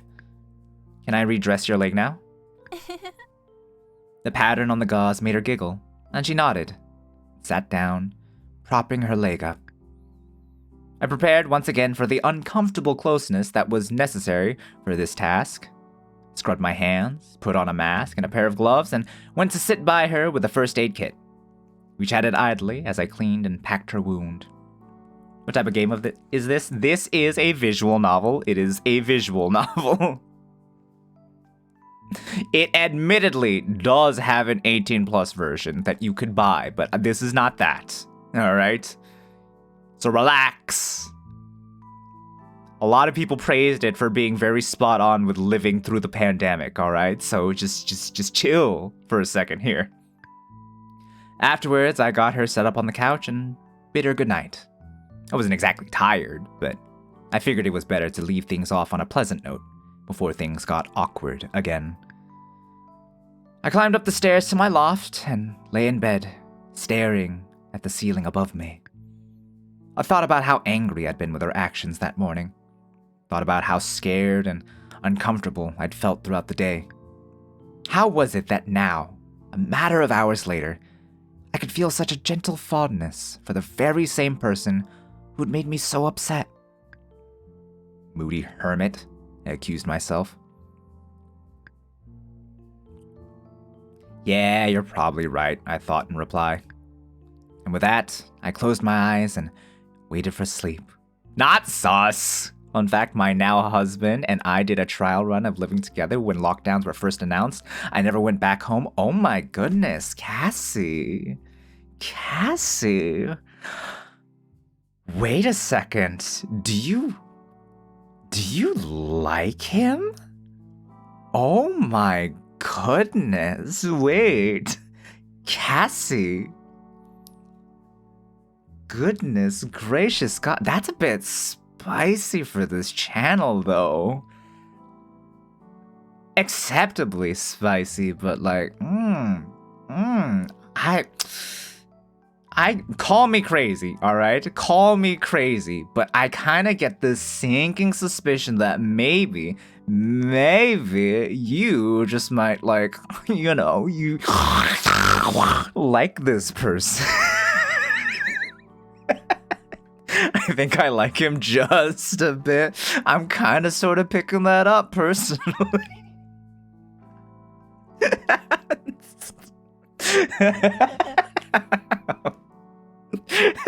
All right, let's move along. We'll move along. I'll stop teasing now. All right, where were we? Chapter 4, Growth. What does that sound? Sorry, that's my shit-eating laugh. Or shit-eating snort, I suppose. You'll have to forgive me. That happens whenever I tease someone, especially when they're just like, oh, where are you going? And we're just like, we're just hanging out. Is it a hangout? Or is it more like a date? Anyways, chapter 4, Growth. That's how it's worse than anything I heard in Higurashi today. Again, it is my shit-eating snort. I wish I wasn't on mobile so I could clip that.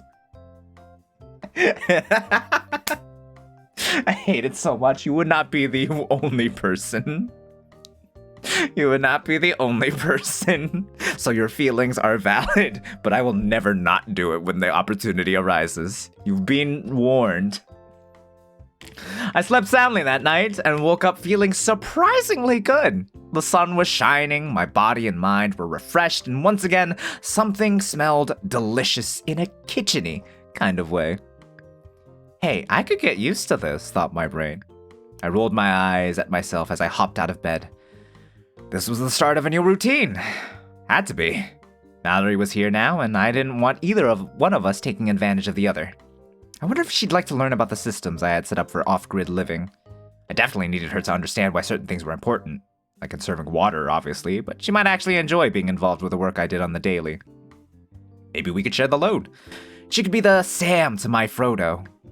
My heart felt kind of bright and big at the thought of having a friend, even if for just a while. It was something to break up the mind-numbing monotony of that sweet post-apocalypse lifestyle I'd been living. I could be an okay teacher. I taught a few online courses before for beginners wanting to learn C#. Teaching someone how to feed a chicken shouldn't be any harder than that. I treaded softly down the stairs and snuck into the kitchen. Some egg medley bubbled away in a skillet and a pot of rice was boiling over.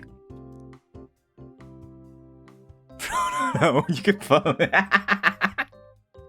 Valerie stood with her back to me, struggling to reach something high up in the cupboard. Your pot is boiling. Oh, you surprised me. Good morning. How did you sleep?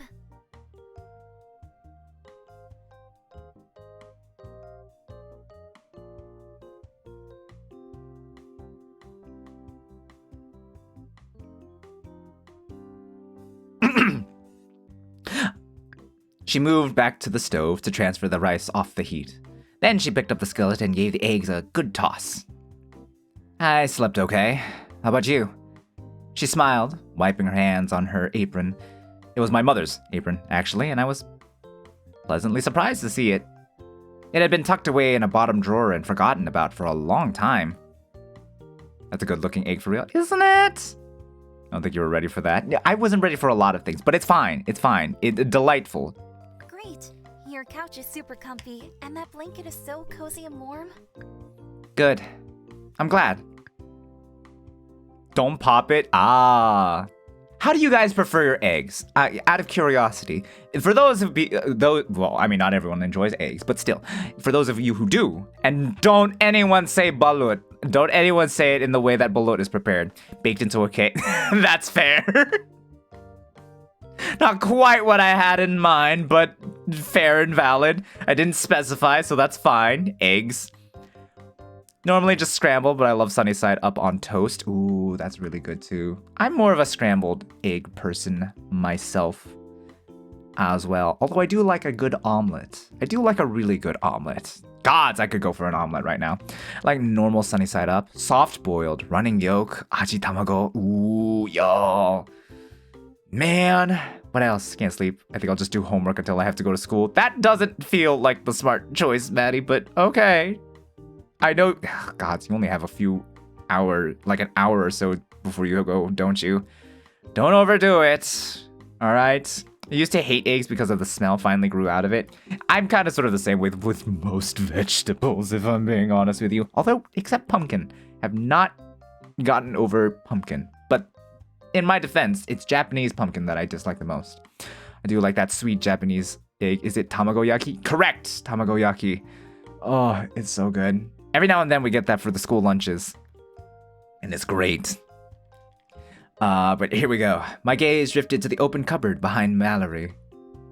But yeah, I am a fan of... You don't like pumpkin? I don't like Japanese pumpkin, at least. The way that it's a texture thing for me, I think. There's something about it, especially the way that they mix it with, like, other stuff. It just kind of sort of doesn't really, like, sit well with me. If they, like, use it for, like, certain, like, stews, then it's fine. But if it's, like... mashed pumpkin, I can't do it for some reason. I'm tired too, but a morning for me, Kale stream always make... Stop, no, stop. No, focus on the waifu, all right? Focus on the waifu. I get that, yeah. There's a Japanese place near me that does amazing pumpkin croquette. I think I could manage a croquette. A croquette is probably fine, but like pumpkin, mashed up, can't really do it. Kel likes his pumpkin in his latte. I'm not actually a fan of the pumpkin spice latte. Or pumpkin Oreos. Pumpkin flavored stuff can't really do. Pumpkin by itself definitely can't do. But pumpkin integrated into other foods properly without like it being mashed up, I can do. That one's easier. But yeah, I don't reach for the pumpkin. Did you need it? Did you need something from up there? She looked back at the cupboard and let out a nervous giggle. Oh yeah, there are pumpkin... Midnight, there are... I gotta send you a video later. I think you might find it hilarious. Have you tried tempura pumpkin? I think I have, but that is definitely not the one that I, like, eat when I have the tempura in front of me. I go for the shrimp, I go for all the other vegetables, but once it comes down to the pumpkin... maybe I can manage it. It's been a while. That hasn't been integrated into the lunch for some reason. Even if you don't like pumpkin, would you call your sweetheart pumpkin? I'm being random now. I don't think... Oh, gods. What would... I don't know if I would. I don't think I would. I'd much sooner call my daughters pumpkin. I don't know if I would use pumpkin as, like, a pet name for anyone, no. I might... I don't know. For me... I don't think I would use a pet name for me just because I would prefer calling them by their name. And if they have a nickname, I would prefer calling them by like their actual name. Call me... I don't know what to make of that, really. I don't know what that says about me, but I don't know. There's just something, you know... I like saying their name if I like someone, right? I like saying their like actual name. You know? You know what I'm saying? Or sometimes it's to tease them, but yeah. Who's my little... No. No. Hey, they're my little broccoli. What the frick?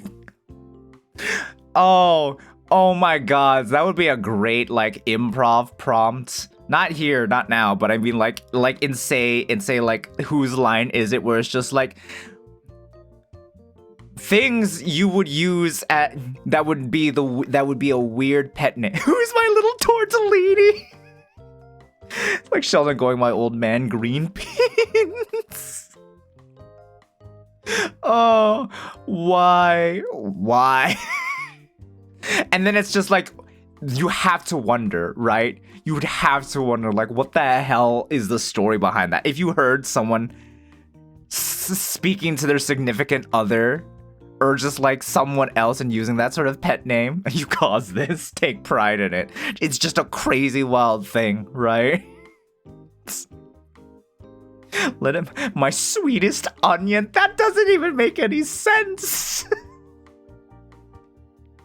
Although I will say this, that being said, my ex did used to call me her bean for some reason. I don't know how or why, but she did. She would call me her bean, and I was like, okay, that's I like it. Yeah, I was ambivalent towards it at best. But also, hey Tsubasa, thank you for the raid. Let me give you a shout out there. Give me a second. Tsubasa. There we go. You're not even Mexican. Wait, hold on. Where's the Mexican come from in this? Oh wait, no. I spelled raid. My bad. Hang on. That was wrong. Give me a second. I can fix that. Hey Tsubasa, how's it going? How was stream? What were you up to? Was it good? Was it fun? Did you have a good time? I put in raid for some reason. I'm sorry. We're a little unhinged tonight. You good, buddy? I'd say I'm pretty good. You're playing Sky. What's this? This is a visual novel, and it is not the 18+ version. So if you think it is, get that out of your head right now. That's not what it is. Sorry. Hang on. Hello, Raiders. I suppose I should probably introduce myself. My name is Cal Rev. I'm the little mimic PNG tuber at the bottom right-hand corner, the owner, operator, and proprietor of Cal Rev's The Chest of the Best, the adventurer's best friend, where you can get everything you want for just your top half off. I am playing Cabin Fever. Yes, there is an 18+ version. No, I don't have it. And no, I'm not going to buy it. And no, I am... What have you become? I'm still Say-So. I'm a Say-So variety streamer who plays video games. Sometimes do crafts projects, although that has taken a bit of a hiatus. Some reading streams, creative workshops, that kind of stuff. Just, having a good time, just doing the best that I can. And today we are playing Cabin Fever, which is a visual novel about living during the pandemic, during quarantine season. And this fine gentleman recently has this fine woman stumble upon his off-the-grid cabin in the woods, and they're basically falling in love at this point in time. Yeah, bet he has both versions. No, I don't. Okay, listen to me, all right? Let me explain something to you real quick. If I'd had the 18+ version, there would be an option in this specific spot that says turn on 18+, turn off 18+. That's not there. Do you see that here? What does this look like to you? It reads enter coupon, different account. I am too lazy to do something like that, all right? I am too lazy, all right? And passwords are annoying. Passwords are way too annoying. I would not. Do you realize how much effort I go to not make an effort? A lot. The answer is a lot. I go to extraordinary lengths to not make any effort. So, excuse you. I'll permit you to be mollified with your accusation. Thank you very much. But yes, Tsubasa and Raiders, thank you so much for popping in and raiding. If you have to step away, get some sleep, rest, food, whatever you need to decompress and get back to 100%, do not hesitate. Thank you once again for coming in here. Thank you for the raid. And of course, thank you for supporting Tsubasa and his streaming career as well. I hope you had a fun time, Tsubasa. But yeah, if you have to raid and run, don't worry about it. I'm just glad that you guys supported the dude. Kel, you were my Oshi. I real.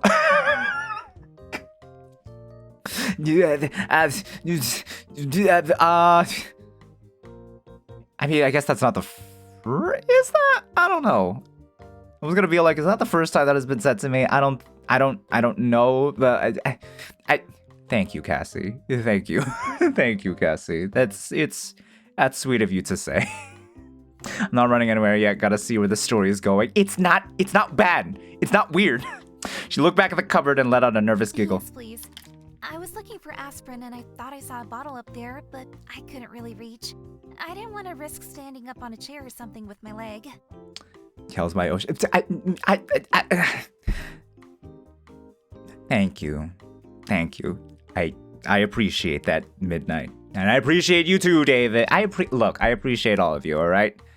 I appreciate all of you guys, all right? Well, thank you for your support. this is not an occasion to, like, be expressing this, but, like, thank you. All the same. Acknowledge me, senpai. Oh my goodness, let's get you some aspirin. Is it getting more painful? I did notice a little redness yesterday, but I didn't think it was infected. Unless, wait, you're not feeling sick, are you? No, it's just the leg. It's a bit achy.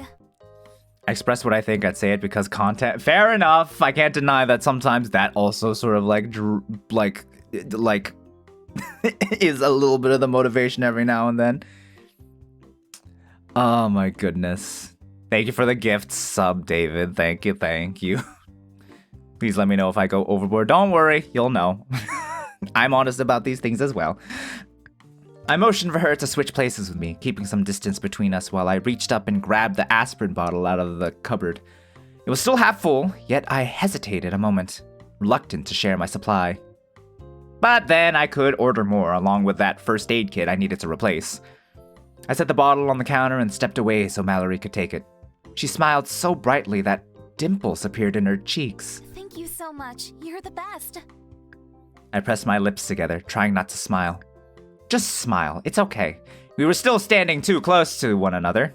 I took another few steps back, clearing my throat. Maybe it's time for another temperature check, just to be sure. I went to grab the scanner and came back. Could you, move your hair? She lifted her bangs off her forehead so I could get a clear reading with the temperature scanner. After a few moments, the happy sound of one beep let me know she was fever-free. Okay, you're good.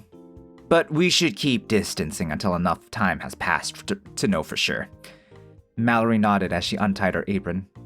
Then she did a little twirl on her good leg and offered me a plate. How's this for a second attempt at breakfast?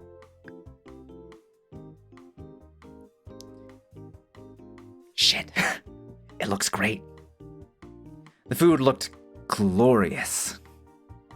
I knew the eggs were fresh because I'd collected them myself just a few days prior, but still, what she had done with them was beyond impressive. What the heck, social distance? Rough chopped vegetables and herbs gave splashes of color to the omelet, which was stuffed with steaming hot rice, speckled with even more seasonings. The whole thing had a downright heavenly aroma. Oh yeah, visual novel food. The true fan service, I'd argue. Suddenly, some good old Shakespeare came into my brain. Did my heart love till now? Forswear it, sight, for I ne'er saw true beauty till this breakfast. I thought to myself, you're a nerd. Well, you seem to have learned how to use the stove properly. She blushed. Oh no, I hoped I hadn't embarrassed her. I'd meant it as a jokey, complimenty thing. Enjoy stream, Kel. Sleeping early today. All right, Reeve. Thank you for hanging out. Good job today. Rest well, and I hope you get some good sleep. Sure, breakfast is what we meant. Exactly. You've been alone too long, I said to my brain. Really, this is amazing, and I don't deserve it. We enjoyed our breakfast at the dining room table, sitting across from each other just like the previous night. Through the great big windows at Mallory's back, the yard looked bright and inviting. Looks like we'll have great weather today. I was thinking of doing some work in the garden for a while. A place like this needs a lot of maintenance. 10 acres of green space, all the off-grid systems. It's a constant running to-do list to keep everything going. It seems pretty amazing.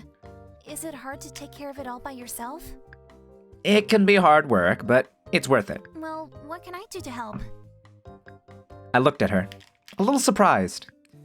Ask her to join you in the garden. She really should relax and stay off her feet. She wants to help, though, is the thing. She wants to help. And this time she's asking instead of just doing things without being told. You know, communication is key in any sort of relationship, after all. Not that we're in a relationship. That's not what this situation is. I mean, we're just helping her until she's, like, feels better and figuring out what her situation is and making sure that she's better and that she's going to be in a good place. I mean, this could be a good place for her. I mean, temporarily speaking. It's not like that, all right? Ask her to join you in the garden. And it's good to have these skills, all right? It's good to have these skills in your back pocket. Not a relationship. Yeah, not a relationship. It's like, it's a relation. It's a situation not a situationship, because that implies that there's like circumstances. I mean, the circumstances are like there, right? But like it's not it's just like my trial run, sure. Cause it's not a trial. We just met like 2 days ago. It's not like that. It's not. We're just friends. We're just roommates. I suppose you could join me if you'd like. You're trapped. I'm not. It's not like that. It's not. Some fresh air might help you feel rejuvenated. Speed up your healing. I could show you a little bit about my setup, too. Introduce you to the hens. She startled as though I had woken her up from a daydream. Her eyes, bright and beautiful, locked onto mine. Wow. Was all I could think. You have hens? Like little chickens that actually run around going cluck cluck? For real? Why is this so surprising? I laughed. It hadn't occurred to me that she might not have ever seen one before, but if she came from the city, which I sort of assumed she did, then it made sense. Her childlike excitement over something so normal to me warmed my heart. Against its will. Yeah. Excuse me. City kids go wild for chickens. Why is she so excited? Chickens are evil. Actual facts. Actual facts. Chickens do be just a different breed of evil. An unassuming breed of evil.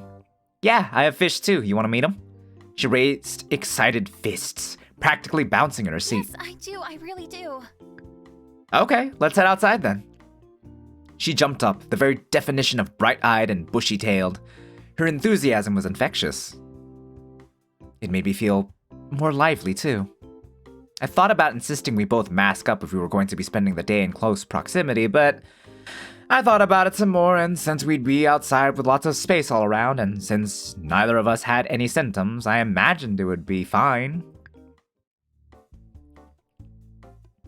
Meanwhile, my cousins at a village school would feed the chickens their crisps, specifically roast chicken flavored. That's just like a level of like pettiness. At that point. Just laughing at someone else's expense, even though it's not really at their expense, but still kind of there. But also, hey Noah, yeah, welcome to the stream. 2 love games in 2 weeks. First Slay the Princess and now Cabin Fever. Of a different flavor though this time. Although still very much kind of sort of serious. At least with the way it started. As we headed outside, I offered Mallory a jacket. She declined. I was skeptical that she'd be warm enough in her threadbare dress, but it was her call. At least the sun was warm today, and there wasn't much wind. I let Mallory lead the way through the garden. She would stop to examine all the different growing things, all fruits and vegetables, more than enough for one person. I often had an overabundance of produce, so I would end up canning a lot of it. Except for those potatoes. Rip. Oh my gosh, are these strawberries? There she stood in the strawberry patch, a look of total wonderment on her face. They look so plump and juicy, and they're so red. How did you grow them? They're actually the easiest thing to maintain around here. They grow like weeds. Pretty much every year I get 3 whole harvests out of this patch. Really?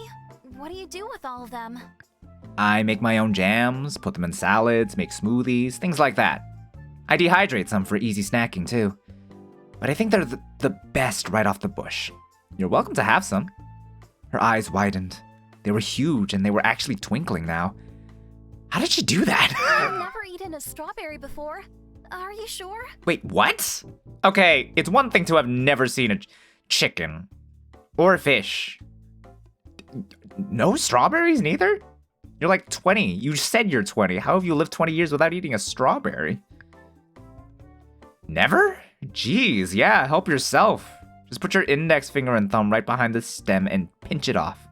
Yeah, like, okay, I admit, there are plenty of foods that I myself have never had before, but I feel like strawberries is just one of those things that is like low-key, kind of sort of, I hate to use the word mainstream, that like, how do you not have an opportunity to eat them at any point in time? Can't escape strawberries, how do you not? Yeah, exactly, right? I watched her reach out in search of the perfect strawberry to pick.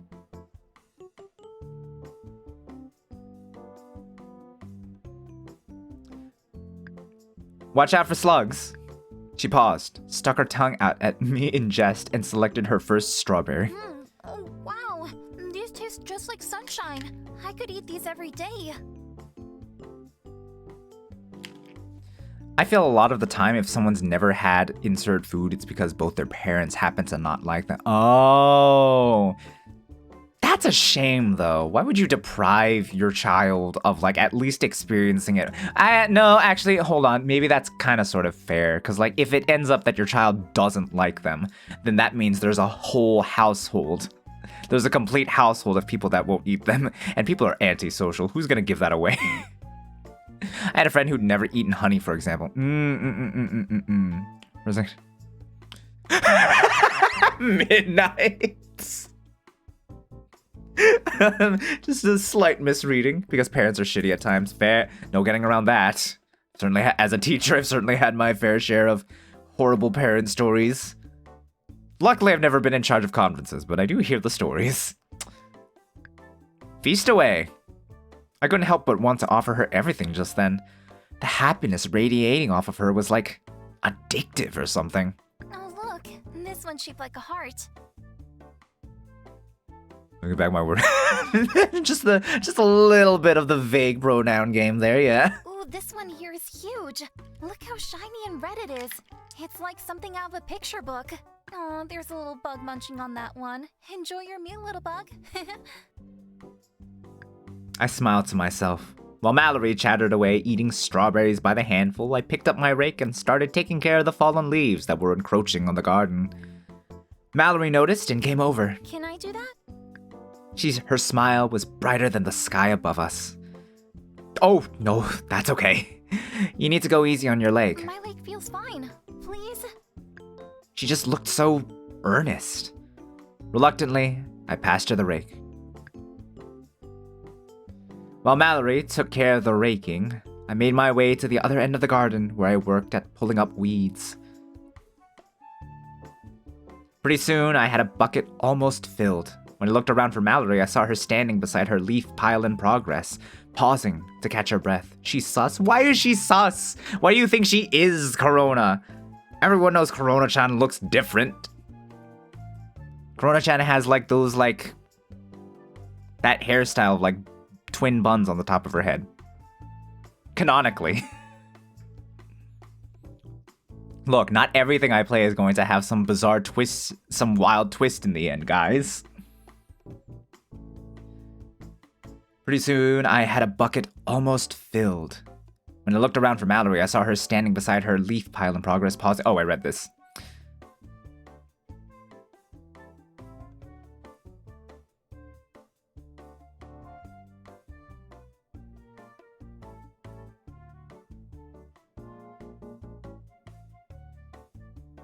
Corona mutates easily. This could be a different form. No, it's not like that.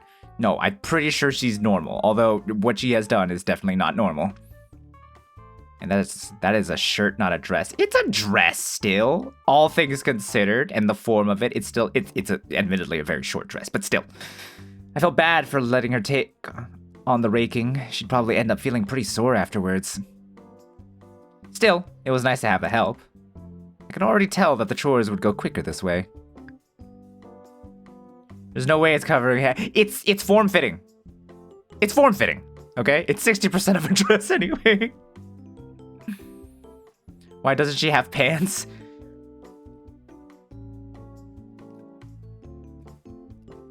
It's out of style? Question mark? Go to bed. Good night, Nug. Thank you for hanging out. Take care of yourself. I have shirts longer than that dress. It's stylized. It's fashionable. DLC for the 18+, but also to gain proper pulling up weed. I shook my head at myself, tossing another fistful of leafy stalks into the bucket. Something about this girl stirred up my insides. She was like a cartoon princess. Too happy and determined. Almost too good to be real. I, for one, definitely wouldn't have been tough enough to pick up a rake with a leg entry like that. If anything, I'd have sat on my couch playing video games until it healed. A feeling that was partway between admiration and total bewilderment.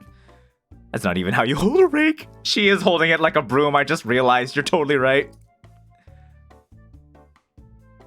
Oh, yeah, that is... Wait, hang on. Nope. I would not hold it like that either. No. Imagine it also had an under 13 DLC removes all the sus. There's no sus! There's no sus! Because there Mallory was, her pale skin glistening as she did my yard work for me, her dress swaying and dancing around her thighs as she moved. Okay, maybe it just looks like it's short, guys. It's like, is the dress black and blue, or is it gold and yellow? In this case, is the dress a dress, or is it a shirt? It's a filter thing, guys. That's what it is. You guys are sus, so you're seeing it through a sus filter, and it looks like it's short.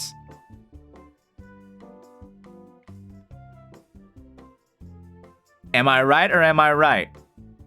Come on. Meanwhile, I, the say-so streamer, sees it as a proper dress, long enough that it sways and dances around her thighs. Got that right, it does look short. Yep, our job is to attempt to corrupt you. Well, at least points for honesty, at least. I appreciate the candidness. Like I say, communication is important for any relationship. Wait, am I still looking at her? I thought I went back to weeding.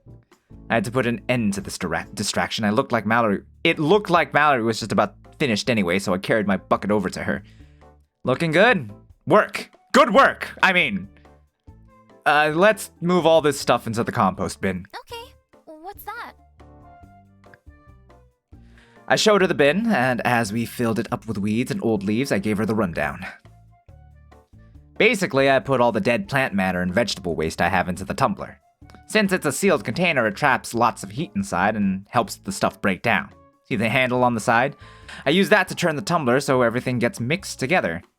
Then, once it's all broken down, I mix it in with the garden soil. The compost gives the soil extra nutrients, which helps the plants grow. I see now. You don't see the shortness of the dress because you're focusing on the thought. Shit. Thighs can be hypnotic. This is, look. Okay, look. All right, fine. You got me, all right? I'm not that above it all right? I admit, all right? Look at my wife, right? Look at my wife. One of her features is, in fact, yes, the thighs. I will admit this. I am fine. I'm a bit of a legs person. What can I say? What do you want me to say, huh? Is that what you wanted? Is that what you wanted out of me? A confession? That's the most you're gonna get, and that's all there is to it. I keep pointing at you guys. This is the most I've pointed at you guys at this point. I've never pointed at you guys as much as tonight. You love calling season 2 because we have a lot. God, shut up. He likes his wife. Shut up! Don't tell her. Don't tell my wife. Don't tell her.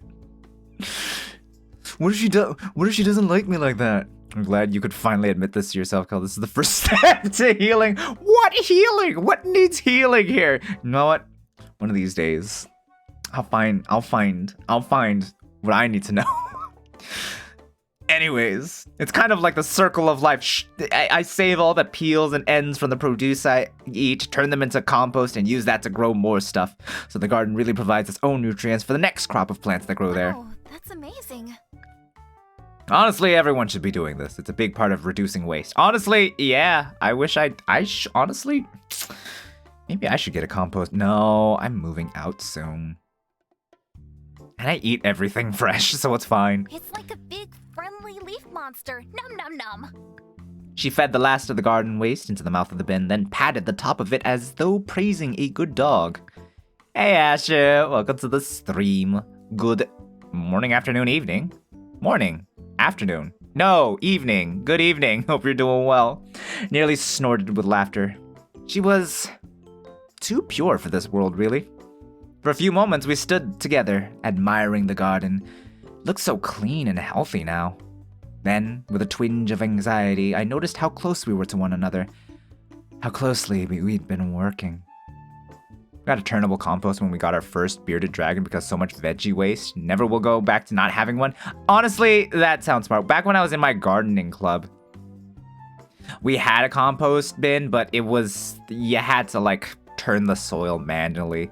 I was always so scared because like we'd have worms in there, right? But I was always scared that I might like accidentally I guess, you know, they wouldn't really feel how they'd feel it, but like, yeah, no, it always just felt like precarious, you know? It's morning, actually. I moved again. Oh, well, good morning, Asher. Hope you're holding up well. But it was probably fine. She seemed healthy. More than healthy. She was handling her injury remarkably well. Was that the so-called power of positive thinking at work? Never mind. I lurched backwards, looking at her in horror. Are you feeling sick? No, sorry. It's just my throat is dry. I'm really thirsty. Oh, right. We've been working for a while, and now that you mentioned it, I felt pretty parched too. Whew. Honestly, easy, y'all, if you have the means to have one. I just wish I didn't live on the 5th floor. And didn't have to haul it all the way up here. I'll go get us some water. I dipped inside, took a few deep breaths, and went to fill up a couple of stainless steel water bottles. Everything was fine. Her temperature had been normal from the get-go. She had no fatigue, no symptoms of the virus at all, apart from that one cough, which was justified. Still, it was a reminder that I shouldn't be letting my guard down. When I returned outside, I found Mallory staring up at my roof with one hand raised to shade her eyes from the intense sunlight. That's fair, that's part of the means. Fair enough. What are those? They look like shields for your house. I looked up at the roof where she was pointing. Oh, sort of. They're solar panels.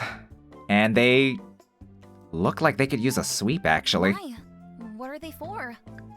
They absorb energy from the sun, turn it into power for the cabin. What? Really? Here. Face towards the sun and spread your arms out. She hesitated, then raised her arms up, closed her eyes, and tilted her head so that the sun lit up her pale face. Feel the warmth? That's energy from the sun, or as I like to call it, the nuclear furnace that sits in the sky 150 million kilometers away from us.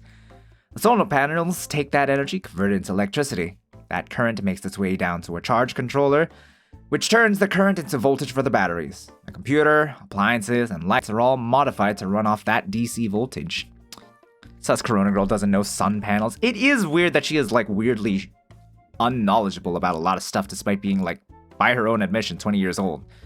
Don't let her hair color fool you. She's blonde. Ooh, uh-oh. I'm not gonna help you with that one, David. You're on your own there. Oh, and the charge controller is hooked up to a battery that can store all the incoming energy, so we can still run the power for a while, even when the sun has gone away.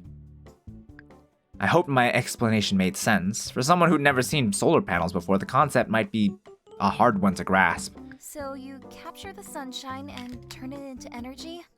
Isn't that like what flowers do? Yeah, that's one way of thinking about it. The twinkle in her eyes had returned. She continued to gaze up at the panels in awe. It's like magic. If we'd had Then something like perish. this where I grew up, then the citywide power outages wouldn't have mattered so much. Her smile faded a little. Suddenly, the conversation felt heavy. I wanted to ask her to tell me more, but I was afraid. Give me a few minutes to sweep the leaves off the roof. Then we could go say hi to the hens. Ooh, okay. They're over there, just FYI, in case I happen to fall to my death or something. What? Don't worry, if that happens, you can just bury me in the garden. My corpse will give lots of nutrients to the soul. She gasped, clearly horrified, and I couldn't keep a straight face anymore. I laughed. Don't kid around like that. It's not funny. Sorry. I'll be back in a few. You rest.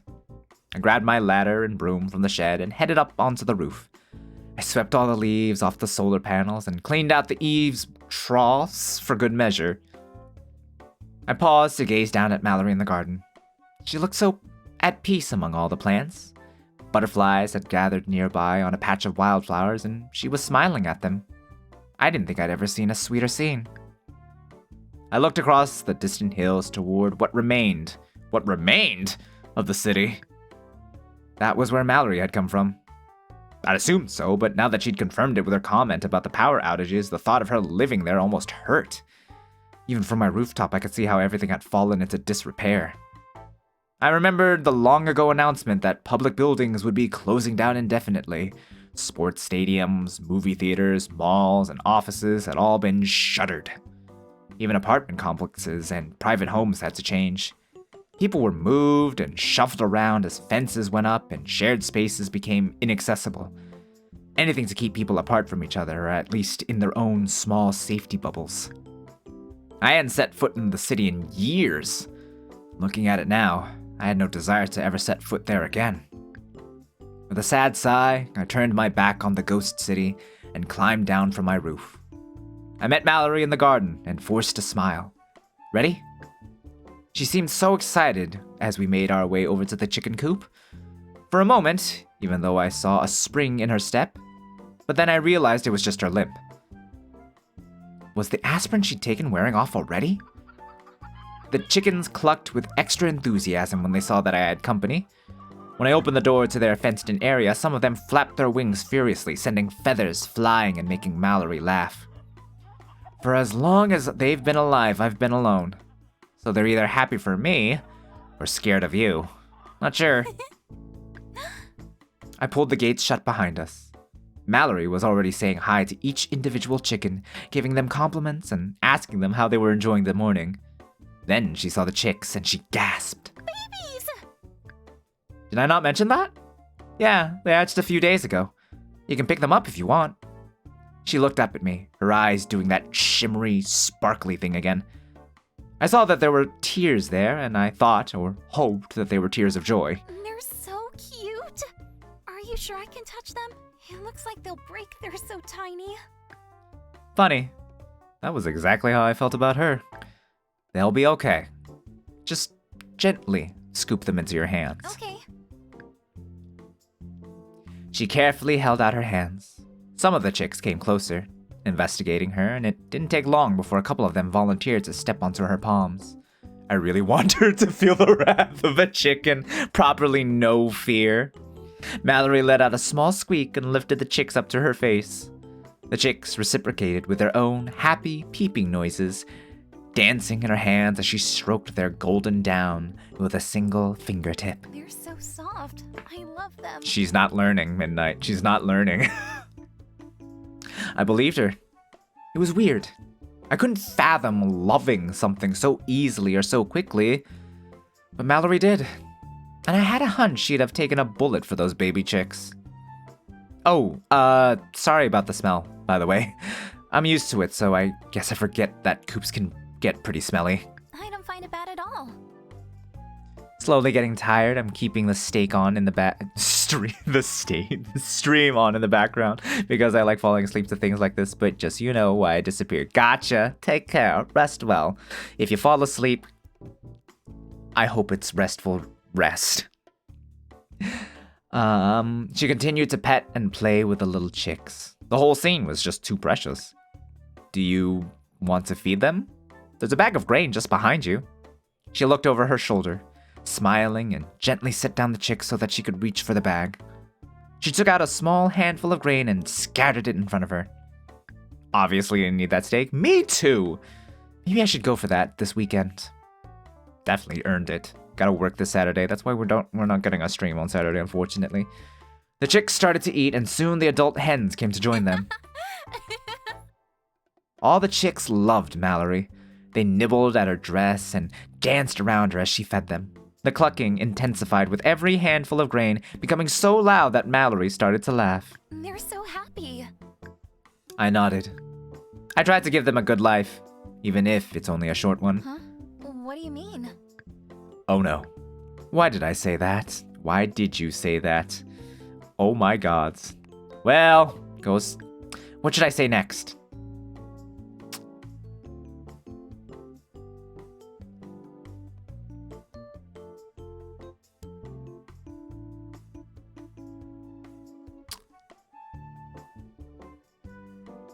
She was to learn some things. What should I do here? Do I answer honestly? Honesty is the best policy. I did say communication is important. Did I save? I did just save. Just don't do it carefully, protagonist, alright? Do it delicately. Well, some of these chicks will grow up into egg layers so that we can eat things like that amazing omelet you made this morning, and others will be butchered for meat. She stared at me, then she looked away. Those were definitely not tears of joy in her eyes. Not anymore. She petted another baby chick, but this time her hand was trembling. I felt pretty bad in that moment. You take care of them from the time they're little babies like this, and then you kill them? It's not like I want to. I mean, it is, though. It's just how it goes. I need to eat, and I can't exactly go pick up meat from the grocery store. I didn't feel like this was something that needed to be explained, let alone justified. It was how people survived. It wasn't pleasant or ideal, but just like staying away from each other to stop the spread of a deadly virus, it was necessary. Did you not get that? Why wasn't she saying anything? Mallory? I understand. I guess I just never thought about it before. It makes me a little sad. Circle of life. Yeah, there's no escaping it, and we kind of sort of have to broach the subject, especially if you're going to be staying here. It's just how he does things. I'll be okay though. Thank you for bringing me to meet them. She stood up, gave the chickens a little wave goodbye, and left the coop. I followed her out, shutting the gate behind us. Shall we head back inside? She nodded as we strolled across the grass. I felt a little awkward when we went back into the cabin. There was an unhappy tension, but I didn't know if it was just me feeling guilty or something more. I tried to inject a little perkiness into my voice. So, there was one more thing I really wanted to show you today. It's the most intricate and nerdy of all my systems, and by far my favorite. She tilted her head, questioningly. Remember when I said I have fish? Well, it's a bit more complicated than that. The fish are actually part of a system I use to grow plants and food indoors. That way I can have at least some fresh things to eat in winter. Oh? It's called aquaponics, and it's really freaking cool. Come on, I'll show you. She smiled softly, like she was charmed by the idea. That was a relief. Okay. I led Mallory through the cabin to my aquaponics room. It was sort of tucked away, and since I always kept the door closed, it was easy to miss. I found myself oddly excited to show this to her. I felt almost proud as I opened the door, revealing the dim room on the other side. Why is it so dark in here? I know. The purple light is kind of strange. It's because those are grow lights. Their wavelength mimics the sun and gives the plants the specific red and blue light they need. It's a way of tricking them into thinking they're outdoors. Not that plants can think. She smiled like she thought I was maybe a little bit funny, which lifted my spirits even higher. I followed her all the way into the room. It wasn't something I acknowledged often, but this was my favorite place. Caring for the plants and the fish, watching them grow and change and live gave me a feeling of connection I didn't quite get from the outdoor garden or the hens. I didn't even feel a connection like that with other humans, no matter how many forums I joined or chats I took part in or emails I sent or received. This is amazing. Told ya. I know, but I wasn't expecting so many plants. You have so much food. I felt a twinge of guilt for how upset I'd been over the potatoes she'd burned. She walked down the rows of potted vegetables and fish tanks, murmuring hello to the fish, examining the water feeding system and the grow lights. I imagined it all through her eyes, the eyes of someone seeing something like this for the first time. It must have seemed like a mad scientist's lair or something. She paused, peering more closely at one of the fish tanks. Why are there plants growing out of the tank water? Technically, they're not. They have their own water. It's just been cycled through the fish tank as well. That's how they get nutrients. I pointed out the tubes that cycled the water. It's like the circle of life, kind of. I feed the fish, and they produce waste, which contains ammonium. that gets converted to nitrites, and then into nitrates, which the plants can use to grow. These tubes carry the tank water up through a filter. The filter traps all the bits of waste and gunk that won't help the plants and lets the now nutrient-rich water run through and into the plant pots. It's all a careful balance. Everything worked in harmony. If I feed the fish and keep the filters clean, then they're able to take care of my plants for me. Mallory watched the fish swimming lazily back and forth, her face filled with wonder. I grabbed the containers of fish food and held it out. Here, feed them. Just take a bit and sprinkle it in. I smiled at her encouragingly. Okay. She took a pinch of fish food out of the container and gently sprinkled some flakes into the tank. The fish swam excitedly toward the flakes, opening and closing their mouths. Mallory smiled and gave them some more. They're really hungry. Looking at them feels peaceful. Yeah. I watched her watching the fish, and I imagined showing her how to set up a system like this from scratch. I imagined us doing it together, planting the seeds of her favorite flower or a special fruit she'd never tried, celebrating the first bud and the first harvest. Mallory startled me by asking very suddenly. Who taught you all of this? She was too close. I took a step back and bumped into some shelving behind me. I could feel my face warming up. Well, my parents used to take care of their plants sort of like this when I was young. And then I taught myself a bunch more by reading or by trial and error. She shook her head a little, her gaze fixed somewhere far away. My family had nothing like this.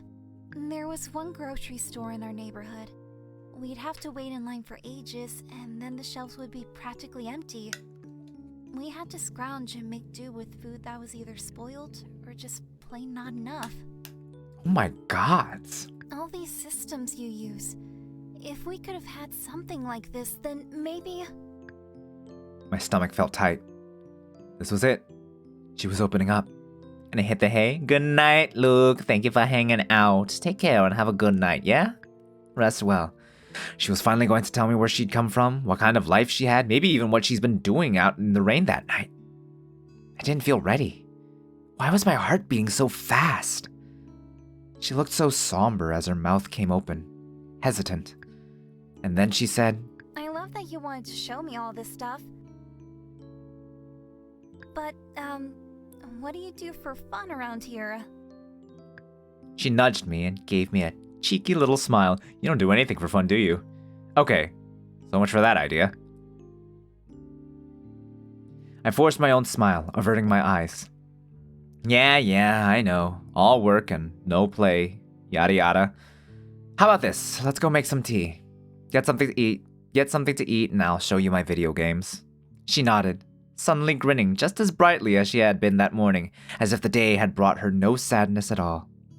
She said goodbye to all the fish and went back out into the brightly lit hall. I followed and closed up the room behind us. We ended up spending most of the afternoon playing games on my tablet and snacking. When I showed Mallory my favorite retro game, the idle clicker with just the right balance of dopamine-inducing rewards, she told me she'd played it before, with her sister, when they were children. She was so excited about this, and once again, her enthusiasm was infectious. I used to hold the record for fastest speedrun of this game, you know? You did not. There's no such thing as a speedrun of a clicker game, and if there was, that record would be held by a bot. She's got a point. We teased each other like that, laughing and sharing little meaningless anecdotes, and I didn't notice her shifting closer to me, getting more comfortable. We were too comfortable. A comfortable silence took over. Then, Mallory leaned against me. Too nervous to move, I looked down. Her eyes were closed. She was falling asleep. For some reason, I let her stay there, on my shoulder. I studied her, the ornate brooch she wore on her sweater dress, the cute pin she wore in her silky hair, her creamy skin and narrow shoulders, the plunging, white lace bra. My throat tightened up. This was not okay. Slowly, with deliberate care, I slid away from her. I used a throw cushion to lower her onto the couch, trying my best not to wake her. I placed a blanket over her. She continued to breathe deeply, in and out, unmoving. According to my clock, it was only just past 7. I was surprised Mallory had fallen so deeply asleep already. She looked like she'd be there for the rest of the night. Maybe I shouldn't have let her help with so many chores, I thought. But then, I was getting pretty sleepy too. I crept into the kitchen and, as quietly as I could, made my nightly cup of herbal tea. We'd snacked all afternoon, so I wasn't hungry, but that cup of tea before bed was an absolute must. Carefully, I carried my mug upstairs, settling in so as not to disturb Mallory. It wasn't long before I was dozing off, tea only half gone. My body had been warmed by the fire, which made it all too easy to drift off to sleep. That night, I dreamt of the chicken coop being empty. There were only traces left behind of the hens, and their feathers were scattered everywhere on the ground. Coyotes must have spirited them away, my dream brain thought. I remember pocketing one of the feathers and walking around the woods in search of them. It was a very strange dream, unlike any other I had had before. Hey, Slightly. Welcome to the stream, dude. How's it going? Hope you're doing well. That seemed like an omen. Chapter 5. Maturation. The name. Sorry. My bad. I don't know. How would you like to be called? How's it go? I feel like I've asked before, maybe not, but feel free to educate me. I'm doing good. Things are looking pretty good so far, but I'm waiting for her pass to come out. I woke up to the sun shining at an unfamiliar angle through my bedroom. I checked the time and realized I'd slept in. Not by much, but still, weird. I decided I must have needed the extra sleep. I knew stress could drain the body's energy, and yeah, I'd been stressed over the past couple of days. But the house smelled amazing again. Ooh, that's a sound, and my stomach clenched and unclenched in hunger. There was nothing, absolutely nothing, to be unhappy about. I got out of bed, got dressed, and made my way down the creaky staircase. You can call me anything you like, maybe yours if you know me well enough. I'm afraid probably not. But alright, we'll go with Slidey for now. Or Sly. Ooh, we'll narrow it down to Sly. Slidey seems, I don't know. But Sly though, there's an edge to that, you know what I'm saying? And like the respectable edge, you know what I'm saying? Sly. Yeah, we'll go with that. If that's to your liking. Feel free to veto that vote. Something struck me as I reached the bottom step. The chairs were tucked in at the table, the blankets were neatly folded on the couch, and I was pretty sure the floor had been swept again. And it all made me feel so much calmer than usual. It is fine with me. Excellent. Alright, Sly, thou shalt be named in this space. I never knew how much my home's cleanliness could affect my mood. Oh yeah, no, dude, you got it. Yes. Morning, sleepyhead. Your breakfast is waiting. Thank you, Mallory. I turned around. Mallory was standing extremely close to me. I thought about stepping back, but then I forgot because her cheeks were flushing red, and I was pretty sure mine were too. I hope stream has been well. I believe I came in via a raid. I would assume so. Well, welcome. Welcome. Good morning to you too. First things first, though. I went to grab the temperature scanner, held it up between us. Oh, right, of course. She lifted her hair out of the way and let me scan her forehead. The scanner beeped happily. Somehow, I felt even more relieved than the other times I checked and found her temperature normal. Mallory danced away from me, then spun back around. Suddenly, there was a large plate of food under my nose. I grinned. It isn't much, but I thought it would be good to have a high-calorie meal since we both worked so hard yesterday. It didn't seem possible. but the breakfast looked even more incredible than the one she'd made yesterday. Yeah, it looks more incredible. The plate held a rainbow of foods. Sliced red strawberries on a tower of golden pancakes drizzled with amber syrup. A stir-fry of rice with orange and yellow peppers surrounded by fresh, crisp, glistening grains and a perfect, soft-boiled egg. My mouth watered. She's certainly come a long way. I did use the last of the eggs in your fridge to make this. I hope that's okay.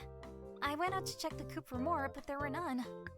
I had already grabbed the plate and started eating. Through a mouthful of pancakes, I mumbled an incoherent reply to her and shook my head up and down. Sometimes it takes a day or two, but we'll have more eggs soon. She smiled and sat down across from me with her own plate. She ate her breakfast with far more elegance than I ate mine. After we'd finished breakfast, I gathered up my paltry first aid supplies so I could clean and rewrap Mallory's leg. My gaze landed on the box of disposable masks tucked at the back of the drawer, the ones I'd been wearing each day when medical care necessitated getting up close and personal with her. But not when we'd been working outside or in the aquaponics room or when she'd sat next to me on the couch while I played my video game. I slid the drawer shut, deciding not to bother with a mask. The two of us chatted a little while I tended to her wound. So, I guess I worked you too hard yesterday, huh? What makes you say that? You fell asleep at like 7 o'clock last night. Mallory flushed pink again. She didn't seem sure to how to respond. It's okay, you learned a lot yesterday, and learning is hard work. I probably went a little overboard with the teaching. No, but I enjoyed it so much. It made me really happy to hear her say that. Daily roll, you got it. Let's have a look-see doodle at what the luck of the draw gets you. Number 7, the anti-intelligence bomb. A very powerful tool when you want to make out like a bandit without dealing any damage. Drop it on a bunch of mobs and it forces them to drop the max amount of coin that they carry, allowing you to really rake it in. Just do bear in mind it does 0 damage, so you're gonna want to still be armed with it. So yeah, take it. And be empowered. And maybe consider spending that money at the chest of the best. Possibly, potentially, possibly. Something to think about. Wink, wink, nudge, nudge, nudge. It made me really happy to hear her say that. Once I'd finished fixing her bandages, I got up to peer outside. The sky above was blue, but there were gray clouds gathering in the distance. I decided to check the forecast. I stood at my desk, waiting for the computer to boot up and connect to the web. Once it did, a number of notifications popped up, chiming cheerily. I followed them to my email inbox and glanced through my unread messages. One work update. What would happen if one of those went off in the shop? I mean, realistically speaking, since you're inside of a mob, nothing really happens in that case just because you're already inside of a mob at that point in time. You guys know about Mawala, right? Although he likes being called James just because he saw a movie recently and what was that name of that movie? Oh, it was a spy movie or something. James Bondage or something along those lines. He was just like, you can call me James from now on. I was just like, Mawala, what's wrong with your given name? She's like, James will do for now. So, yeah, nothing really changes on that front. Surprise. One work update, a couple of newsletters, something from a coupon service I didn't remember signing up for, and of course, a bunch more hogwash forwards about the many cures my doctor didn't want me to know about. Delete the spam? Read the spam, just for fun. A weird opportunity for me to... I mean, it seems like a weird time. Let's read it. I clicked open one of the email forwards, smirking. Hey Mallory, have you heard about this one weird trick for removing viral toxins? Reading spam is time away from the waifu. Hang on, she's here though. How's the VN going? It's going well. Although Removing them from where? we're not learning too much about her yet. Not yet, at least. Slowly we're getting to know her. Removing them from where? It doesn't actually say, but there's a grainy picture of someone laying what looks like lasagna noodles across their stomach, so I'm assuming it's nothing to do with that. Yeah, you wouldn't believe how many of these I get. They're so stupid. I closed out of the email and deleted it along with the others. I pulled up a weather forecast. Partly cloudy this morning with a chance of scattered showers throughout the afternoon and overnight. And it looks like tomorrow's gonna be a rainy all day. I felt like a bit of a chump for panicking about the water. I looked up at Mallory. Maybe there'll be enough water for a luxurious bath after all. She grimaced, then giggled. I should probably do a few things outside though. Get the basic chores done before the weather turns. I'll help. I wasn't sure. I could tell she was sore from yesterday and I was still worried about her leg. Also, why was she so insistent on doing so much? How about you just keep me company this time? Oh, alright. We headed outside. The sunshine was strong, but there was a chill in the air that hadn't been present yesterday. Occasional clouds moved past the sun, casting cold shadows over the garden. A flock of geese passed over us, noisy and energized. They're flying south to escape the coming cold. They probably have their own tropical paradise somewhere, with their own beach houses where they spend all winter sunbathing and drinking margaritas. Just kidding, geese don't do that stuff, but wouldn't it be nice to go on a vacation like that? I don't know. I've never been on a vacation. I frowned, pausing to bend, and hey, Garrett, thank you for the raid. Hello, hello, hello. Let me go ahead and give you a shout out there. Give you a second. Saint Carrots. There we go. Got it. This time I didn't do the raid command by accident. Not I. How are ya? How was stream? Everything going good? Was it a good time? Was it a successful time? Allow me to introduce myself to the raiders. Definitely wasn't here already. So Zane says. But hello, raiders. Allow me to introduce myself. My name is Kelrev, owner, operator, and proprietor of Kelrev's The Chest of the Best, the adventurer's best friend, where you can get everything you want for just your top half off.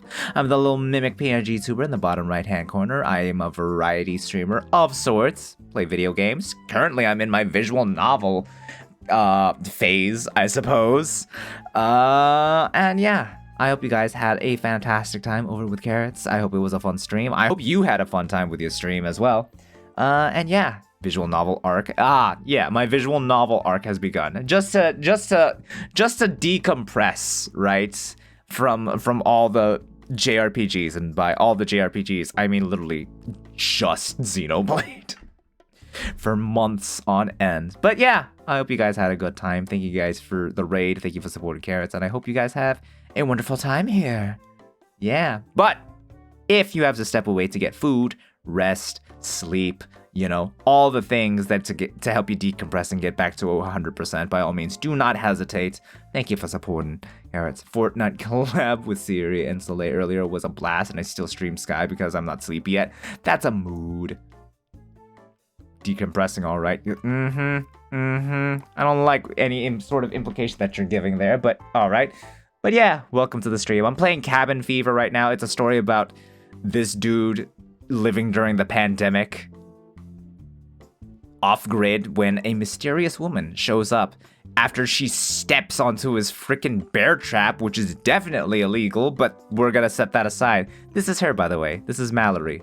Ain't she a peach? Although we don't quite get what her deal is, but she seems to have lived a very, very sheltered life indeed. Thank you for the moistened midnight, and thank you for the stretch!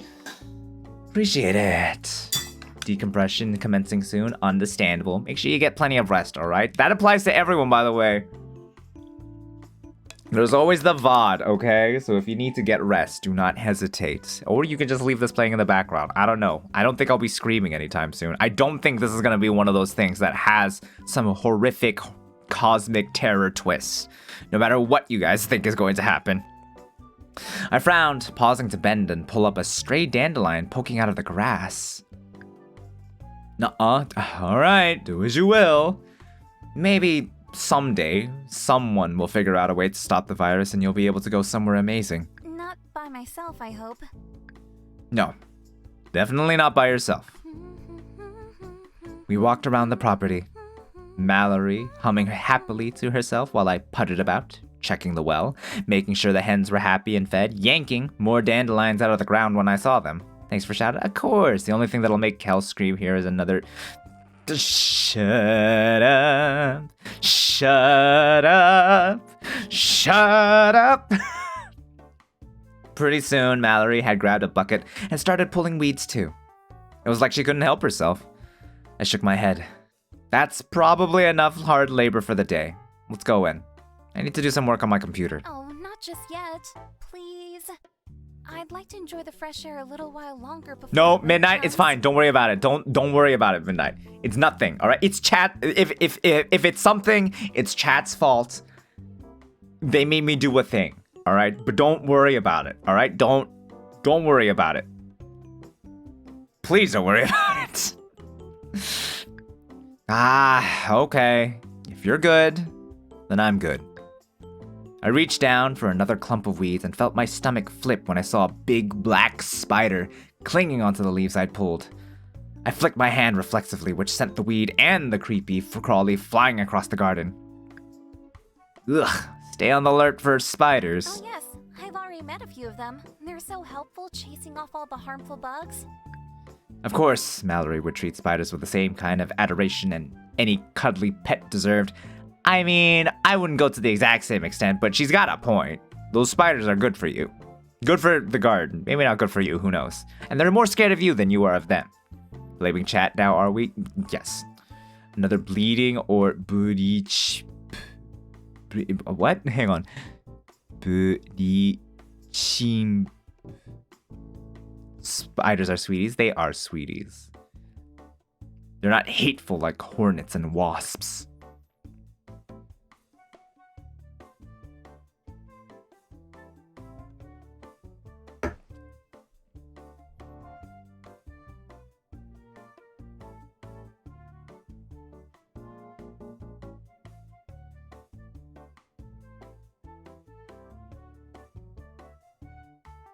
Don't worry, I'm still live, by the way, just in case you were worried.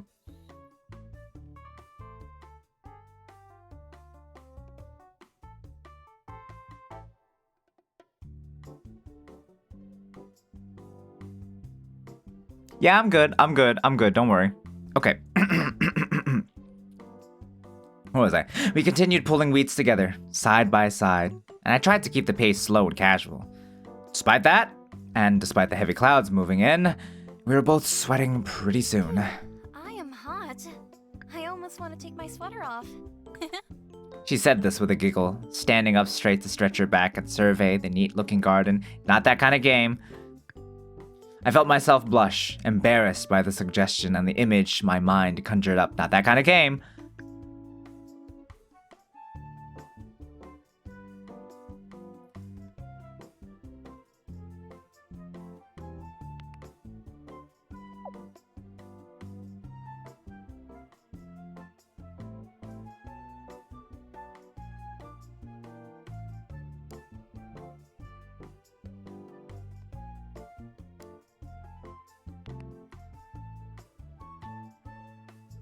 What does this mean? Okay, hang on, let him cook. Taking your sweater off won't change anything. I gave an exaggerated wink. She blinked at me and I immediately wished the ground would open up and swallow me whole. What was that? Oh, okay, no, I get it. Now I see. That took me a while because we hesitated too long. She's still hot, with or without the sweater, guys, is what she's saying. But that was pretty weak. That's the weakest flirting ever. Yeah. It works, but it took a while. It even took us a while, right? It even took me a while, right? And I'm the kind of person that would probably still say something like that. Except you guys know the kind of thing I would say, right? My default flirt when I want to be dumb is you know what's a weird word? Boyfriend. Cause like, if you think about it, right? I'm a boy and I'm your friend, so I guess that makes me your boyfriend. Legit follow the game's description of her just blinking at him. Oh my goodness. Her laugh made me laugh too. We were interrupted when Mallory's stomach decided to let out a high-pitched growl. She stopped laughing and clasped her hands on her stomach. Sorry. My tummy must be hungry after all that work. Mine is too. And I think I felt a raindrop just now, which is probably our cue to head inside. Do you want to meet me in there? I'll pick some things to make us a strawberry salad. Wow, that sounds so delicious. I'll see you in a bit. I grabbed a bucket off the porch and spent a few minutes in the garden gathering ingredients. A few raindrops pelted me here and there. Quickly, I hurried back inside, following Mallory's footsteps. By the time we'd finished eating lunch, the gray clouds had fully taken over the sky, and rain clung in droplets to the cabin's windows. Well, if we get as much rain as the forecast predicts, the rain barrels sure will be happy. Those are the big containers on the side of the house? Yeah, you're getting good at this. It's probably the #1 most important system I have here. The water those 4 barrels can hold can last a long time as long as I'm careful with it. No luxurious baths. No water balloon fights either, I'm guessing. Just basic cleaning, cooking, and drinking, right? Jeez, you make me sound like someone who doesn't know how to have fun. You're pretty much right, though. But you can't just drink rainwater, it wouldn't be safe. Oh? The water picks up a lot of things before it makes its way into the barrel. Pollution from the air, chemicals, dirt, and bird droppings from the roof. Ew. Yeah, it's gross. So I add chemicals to the water and filter it to make it clean and safe. I'll have to show you all that stuff, how all that stuff works. Cleaning the water, using the spigots. Spigots? I've never heard it pronounced, so I have no idea. She turned her head to look me right in the eyes. You're really smart. I like hearing about all the systems you use here. My cheeks burned under the shock of her beautiful gaze and the admiration I saw in her eyes. It's pronounced I. Shut up. Shut up. I haven't thought about that in a while. Spigots? I don't know, man. It's English. You know how English is. I nodded, not knowing what else to say. After that conversation, I went to check the solar batteries. They were full, which was good. The power they'd banked would last us a few days if necessary. Then, the 2 of us settled down in the living room. I worked at my computer while Mallory gently explored my things and, eventually, nestled into the couch with a book to flip through. It was oddly effortless. The silence and comfort that filled the room all through the afternoon. Gradually, the sky darkened. So did the interior of the cabin. It was probably long past time for a break when Mallory closed her book and stood up, teetering just a little on her bad leg. Can I make us some tea? I leaned back in my chair. That sounds like a very good idea. Yes, please. She meandered into the kitchen and put the kettle on to boil. I stood up and went to the utility room so I could switch off the inverter. There likely wouldn't be any more sunlight for the next while, so I decided to reduce the load on the solar batteries and only run off DC power for the rest of the night. I heard something coming from the kitchen, like a small, stifled cough. I listened hard to see if it would come again, but it didn't. She's probably just clearing her throat. I came back out into the kitchen and took a seat at the table. Mallory brought over 2 steaming mugs and set them down. Honey? Yes, dear? We both froze. I felt my cheeks suddenly warm. You guys did that on your own, all right? You guys did that all on your own. I had nothing to do with that. You're the ones that are getting used to it. Why did you just say that? Screamed my brain. I meant honey for your tea? That is legit something I would do. I personally would have jumped and not said a thing in return. Or I would have said something like in response, like as a joke. Have I told you guys about the time like I treated my friend to like ice cream? So I think there was like a bet or something or whatever. Or maybe there was like something like, if you do this, then I'll pay for your ice cream or whatever. Either way, it was like we were all hanging out, a group of us, and I was just like, all right, pick what you want, get your ice cream and stuff. And like, they got their ice cream, I got mine, and we were at the till. And they were like, are you guys paying separate or no. The cashier was like, are you guys, so is it separate or together? And I was just like, oh, together. And then like, I let like 3 seconds pass before I was just like, oh, but not like together. And my friend was so fucking horrified and pissed off at me. The cashier laughed at that. But like the rest of our friends were like, Kel, oh my fucking god. It was wonderful. We had a great time. And then we went to see a movie. It was great. Anyways, where were we? Amazing Riz. Was not Riz. Yep, you did. I felt like such an idiot. The reply had flown from my mouth before I even had a chance to think about it. Okay, I said to myself. Now salvage this. And I was saying, yes, I will have honey for my tea. And then I was very rudely interrupted mid-thought by Raw that definitely exists and totally ran past the window. It says deer, by the way, just so we're clear. It says deer. I just realized I'm blocking the text so you can't see it, but it says deer. That's why I said raw. It's why I said raw. Hang on a second. Let me, yeah. See, it says deer. See, deer. That's why I said raw. That's why I said raw. Just so we're clear. They're not here though, so I should be fine. Mallory laughed, but it was a you're cute kind of laugh, not an I'm laughing at you kind of laugh. So I felt better. After bringing over the honey and some spoons, Mallory sat by me and picked up her mug. She took a drink and made a strange little noise in her throat. Someone clip it and send it to them. No, it's fine. It's not that bad, but it does conjure up like an image, right? Just like the idea of me just like enjoying my late night tea and then Raw just runs past my window. The more horrifying thing that would make it even more terrifying is that I live on the 5th floor.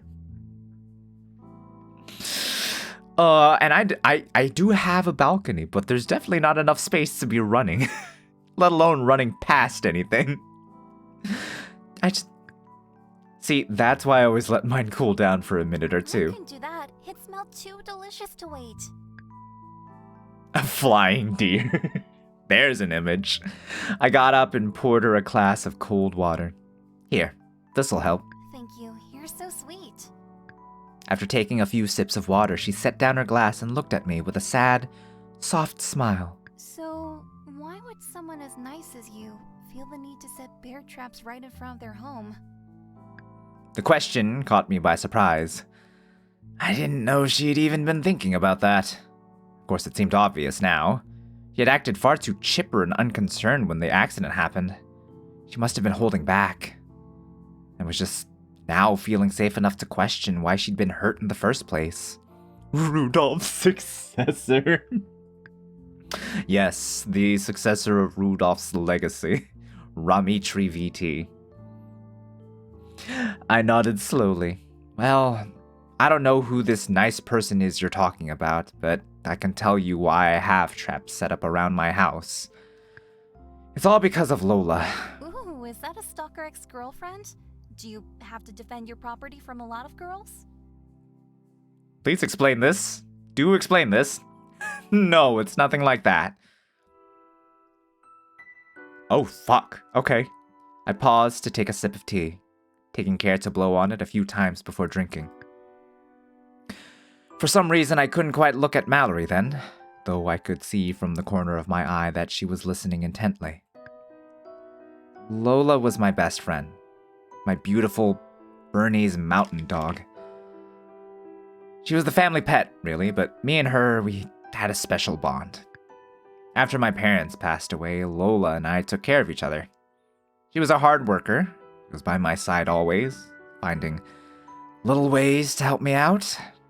You definitely would have loved her. She had one brown eye and one blue eye, and her heart was made of gold. Mallory nodded softly, wrapping her hands around her mug of tea. One fall evening, I was inside, working on the computer, and Lola was outside, on the deck, just enjoying the cold. Bernese mountain dogs are, as the name implies, mountain dogs, and they're made to be out in the snow. She loved the snow. The deeper the better, but it hadn't snowed yet that year. A surge of emotion came over me. I had never told anyone this story before. I needed to pause and drink more tea to stop myself from caving into the sorrow. Lola started barking, and I ignored her, because she was always barking at squirrels and birds and things, thinking she was protecting our territory. What a silly dog. But this time it wasn't a squirrel or a bird. I actually don't even know for sure what it was, but the tracks I found later looked like they might have come from a grizzly. Mallory gasped and held her hands up to her face. I felt like if I stopped, I wouldn't be able to start again, so I just kept going. When I realized how urgent her barking was, I ran outside, but she was already gone. That eerie silence is something I'll never forget. I searched for her all night and all the next day. Never found her.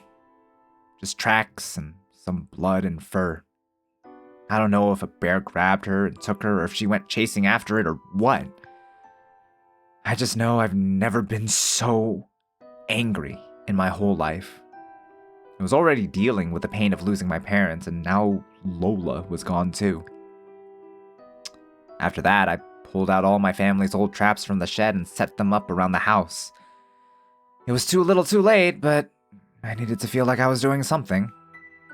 It never occurred to me that a human might get hurt in one. And I'm really, really sorry that she did. I looked up to see Mallory nodding vigorously, wiping tears from her eyes. I don't fault you at all for what happened to my leg. I was the one who trespassed in the dead of night. Yeah, that's true. What you're telling me is that the dog died in this game.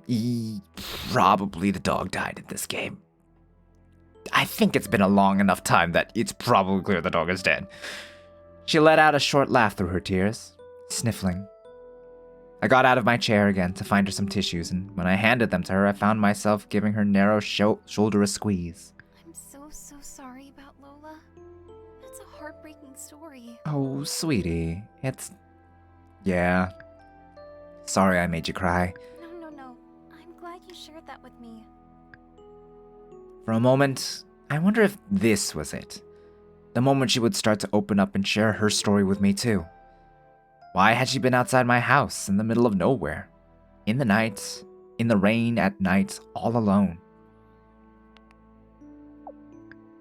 Maybe I should encourage her? Okay, it's your turn. What for? Tell me something about you. Something real. Like maybe what brought you here? A look of discomfort crossed her face. She still didn't want to tell me. Or, if you're not ready to talk about that, then maybe you can tell me something else. Something more light. Please? I hardly know anything about you. What do you want to know?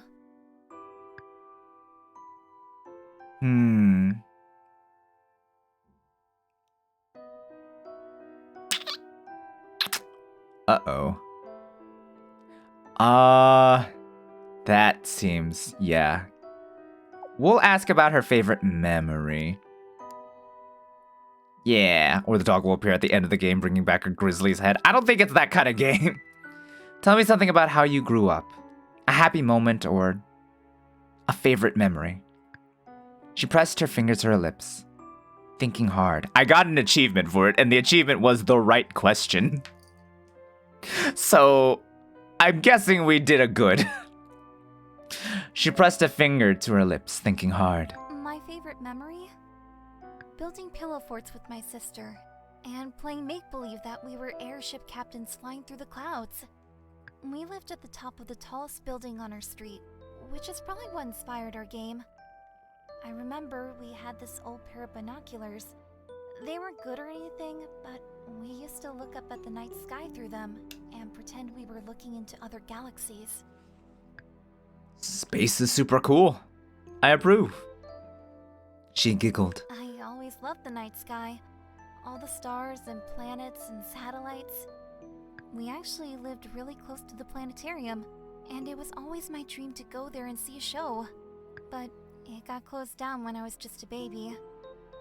My mom would always tell me that someday the planetarium would open again. And I just had to be patient. She is 20 years old. Imagine if the pandemic lasted 20 whole freaking years. Can you imagine that? Oh my god. I guess I never really stopped waiting.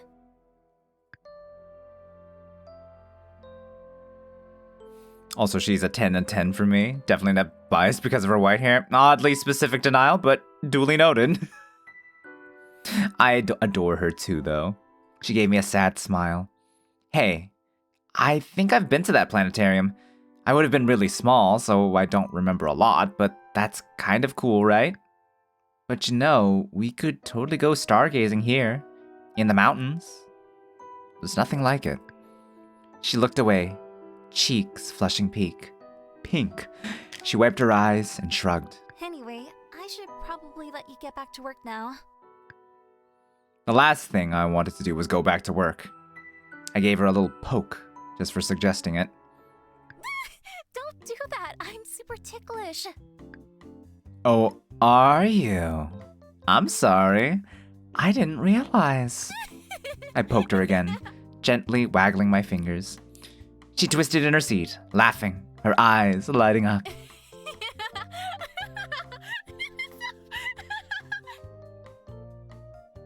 The voice actress did a good job. Her laugh was beautiful. She squealed and kicked her feet as I tickled her sides. A playful attempt at retaliation sent her slipping off her chair, but I easily caught her, and suddenly, it was like our arms were around each other. We sat there, on the floor, both of us laughing through our breathlessness. It was amazing. And then, it was a little awkward. I withdrew my arms and got to my feet. I helped her up. We stood there for a moment, just looking at each other.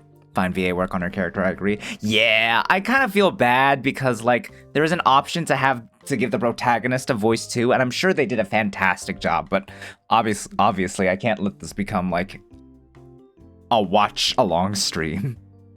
I wanted to participate. I have an idea. Let me treat you to a special dinner tonight. A special dinner? Ooh, and what would that be? I haven't thought that far ahead yet. Give me a minute. I thought about what sort of meal I could make from the things I had in the kitchen or pantry. Truthfully, I wasn't a very good cook.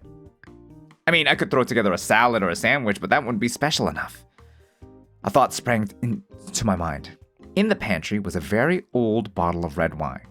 I didn't know if it was fancy or even good wine, but it was the only bottle of booze I had in the house, and because of that, I valued it highly. Originally, I had intended to save it for a special occasion. Specifically for the day the virus was cured. That bottle had been sitting on a shelf for many years, the hopeful note I'd attached to it to celebrate the cure. Faded and dusty. Could I open it now? Should I open it now? No. It was special. Really special, and meant for a day that might not come. Wine is meant to be shared, my brain reminded me. What the hell, I'd do it. I'd share the wine with Mallory. I swished my hand through the air and gave my best pompous butler impersonation. A most decadent helping of popped corn with truffle oil and adult beverages. Mallory stared at me, then tossed her head back in laughter. Dinner is popcorn and nondescript alcohol? That sounds fantastic. Cooking minigame? I don't think there's a minigame. It's not that kind of game, I think. While I had the popcorn going, I asked Mallory to go look for the truffle oil from the cellar. I'm back. I think this is the right one. She turned the bottle for me to read the label. Scribbled in my own sloppy Jiffy marker writing were the words, "The good stuff." I nodded and motioned my chin to show her where to find the wine glasses and bowls. So you made this truffle oil yourself? Yeah, it's not too hard once you get the hang of it. The first batches I ever made were terrible, though. Lots of trial and error before I landed on the right mix of ingredients and timing. She brought out a large bowl from the cupboard and placed it beside me for the popcorn. Wow, that's so cool. I think it's incredible that you've learned to do all these things. That's just how it goes when you live on your own. If you'd like, I can teach you. While reaching up to grab the wine glasses, she cocked her head curiously at me. You would want to teach me? Of course, you're good company, and it might be fun to show you how things work. She smiled at me and took the wine glasses over to the living room, dusting them off with her sweater as she walked. The popcorn was almost ready. Settling into the couch to watch a movie on my computer felt very different having a beautiful girl beside me. The same one who, only a few minutes earlier, was on the verge of tears. I was happy that I could cheer her up, if only for a little while. She seemed much happier with the distraction of popcorn and a movie. Oh my goodness, this wine is the best tasting thing I've ever had in my life. Her cheeks began to turn rosy after just the first sip. It made me happy seeing her like this. And I was glad that I could share this small gift with someone. What sort of movie would you like to watch? How about something with action? And romance? Oh, and some comedy too. That's a tall order. Let me see what I can find. I mean, I would be happier too with popcorn and a movie. I mean, yeah. Just depends on the movie, though. It was long before we both relaxed and let ourselves be absorbed into the movie. It was a strange story about a girl from the moon who fell in love with a human. They had to overcome their differences in order to realize they were destined to be together. There was also a moon cat that would bust out wisecracks every 10 minutes. It had Mallory let out roaring with laughter, as I expected. This cat, I can't believe some of the things he says. Her laughter was infectious, and soon had me joining in, despite the subpar humor of the movie. I haven't laughed like this in so long. Oh my gosh, my stomach hurts from laughing. Clumsily, I spilled a bit of wine on my pajama pants. Oh fuck. The splotch had landed right on my, well, thing that rhymes with splotch. The sight of it only made us roar with more laughter. It may have been the wine causing us to act so funny, but it may have just been that we were long overdue for a good, honest laugh. Being like this with her made me feel like my old self. Or rather, like the person I might have been had my circumstances not forced me to become a young hermit. WandaVision. Weirdly enough, I don't think WandaVision is quite what I'm looking for. I wondered when we had started sitting so close to each other. I supposed it was so that we could share the bowl of popcorn without having to reach. But in fact, Mallory was so close to me that I could feel the heat radiating off her thigh beside my hand. I stretched out my fingers to graze her leg, testing the waters to see how she would react. To my surprise, she didn't recoil.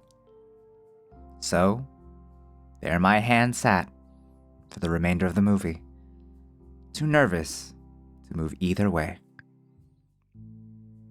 At one point, I noticed her hand fall to her lap.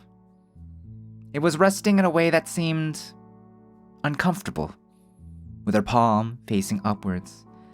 It was honestly quite distracting.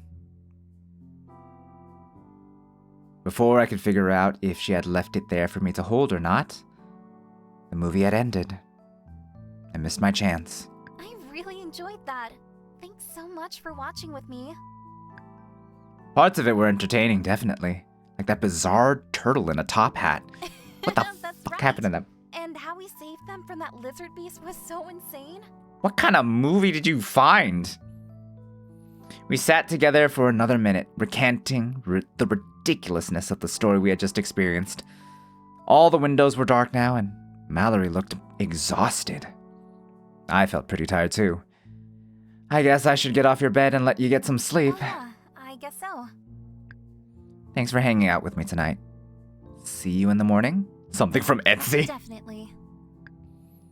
A little reluctantly, I left Mallory on the couch and slipped up the stairs to my bedroom.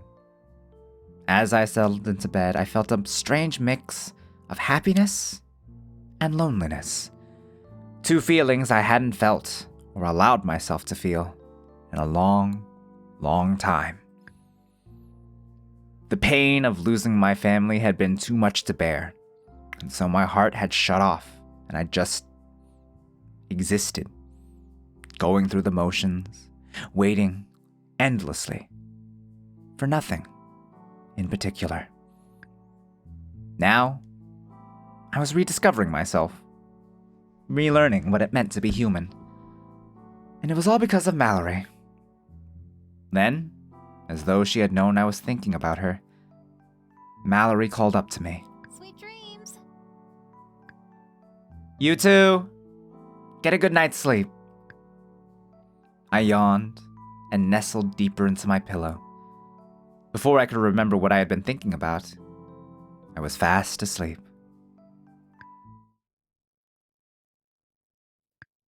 Chapter 6. Attachment. I think I could keep going. Good morning, sleepyhead. The voice drew me up towards consciousness, but I didn't know if it was a real or part of a dream. I heard a familiar creaking. Who could be walking up the stairs? I was pretty sure it wasn't me. No, I was definitely laying in bed. My eyelids were heavy and my brain was only half awake. A weight pressed down on the bed near my feet. Wakey, wakey. It sounded like Mallory. I teetered on the edge of consciousness, hoping I'd be left alone to fall back into slumber.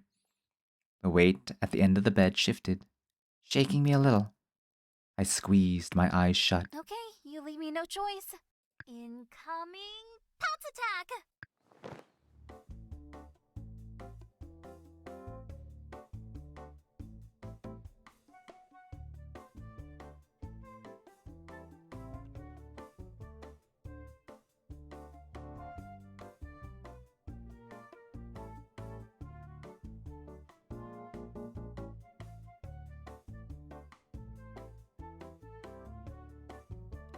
Les anges sont généreux.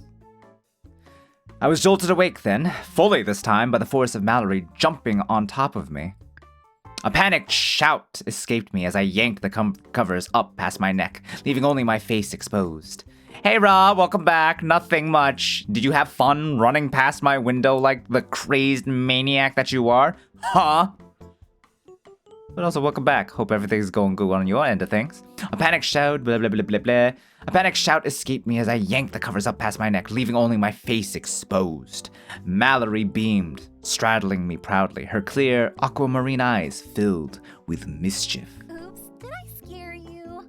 Well, you left me no choice. I tried calling you, throwing things at you, and wafting delicious smells in your direction. None of those worked, so this was my last resort for getting you to wake up. And it did the trick. You're awake now.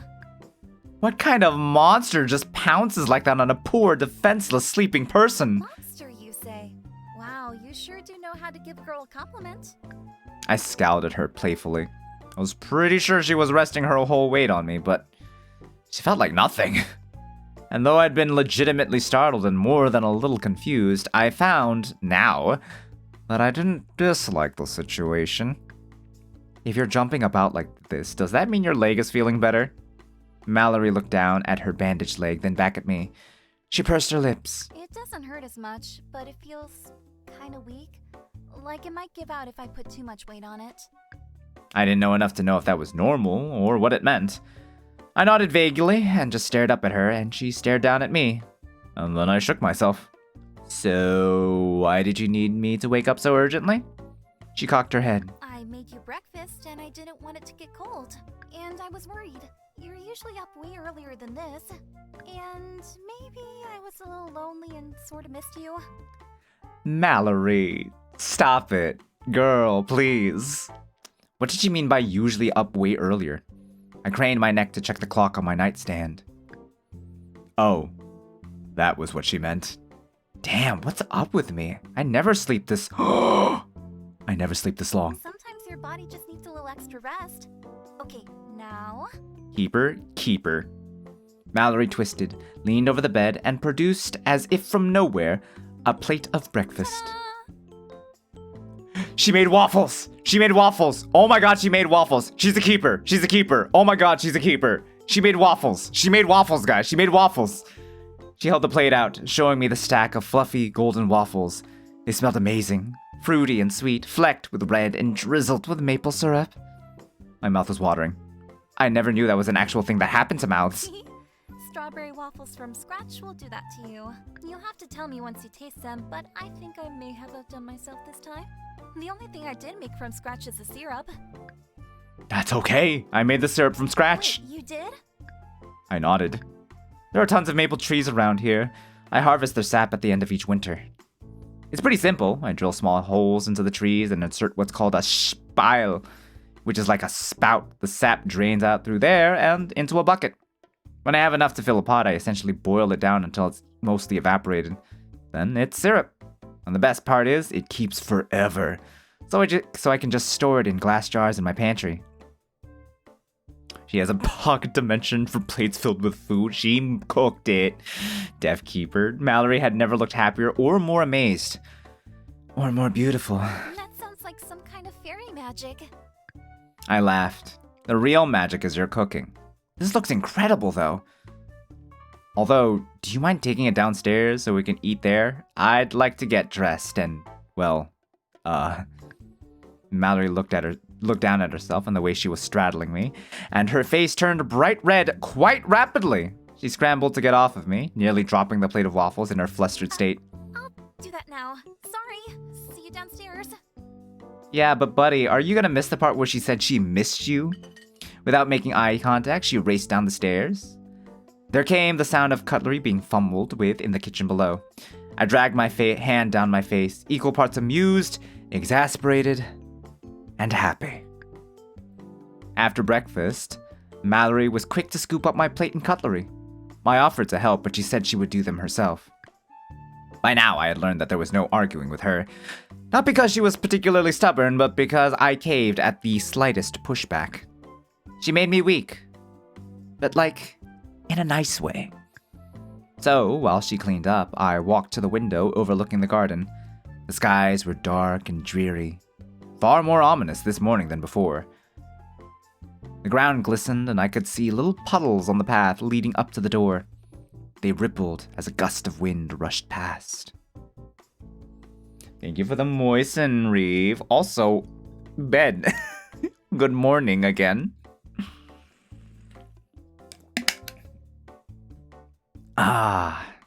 Rest well.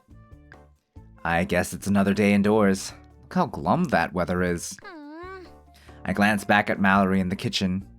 In bed, woke up a little. I see. She took a look through the window, making a little pouty face. Also, clouds like this means we're not getting any solar, so we're relying on what's stored in the battery bank for now. We should limit how much electricity we use today. Okay, I'll be extra careful. I turned back to the window and pressed my hand against it. The glass was cold. Much colder than usual. If it was going to rain all day and be chilly, I would bring in some extra wood for the fire. 30 pieces should do. Then I stole another glance back at Mallory. Mallory, in her threadbare sweater dress, so thin and so short. Better make it 50 pieces, I told my brain. My brain agreed. Outside, the rain was really coming down. I kept close to the edge of the cabin, sneaking along under what cover there was on my way to the wood shed. The ground was too muddy to use the wheelbarrow, so I figured I'd have to make more than one trip.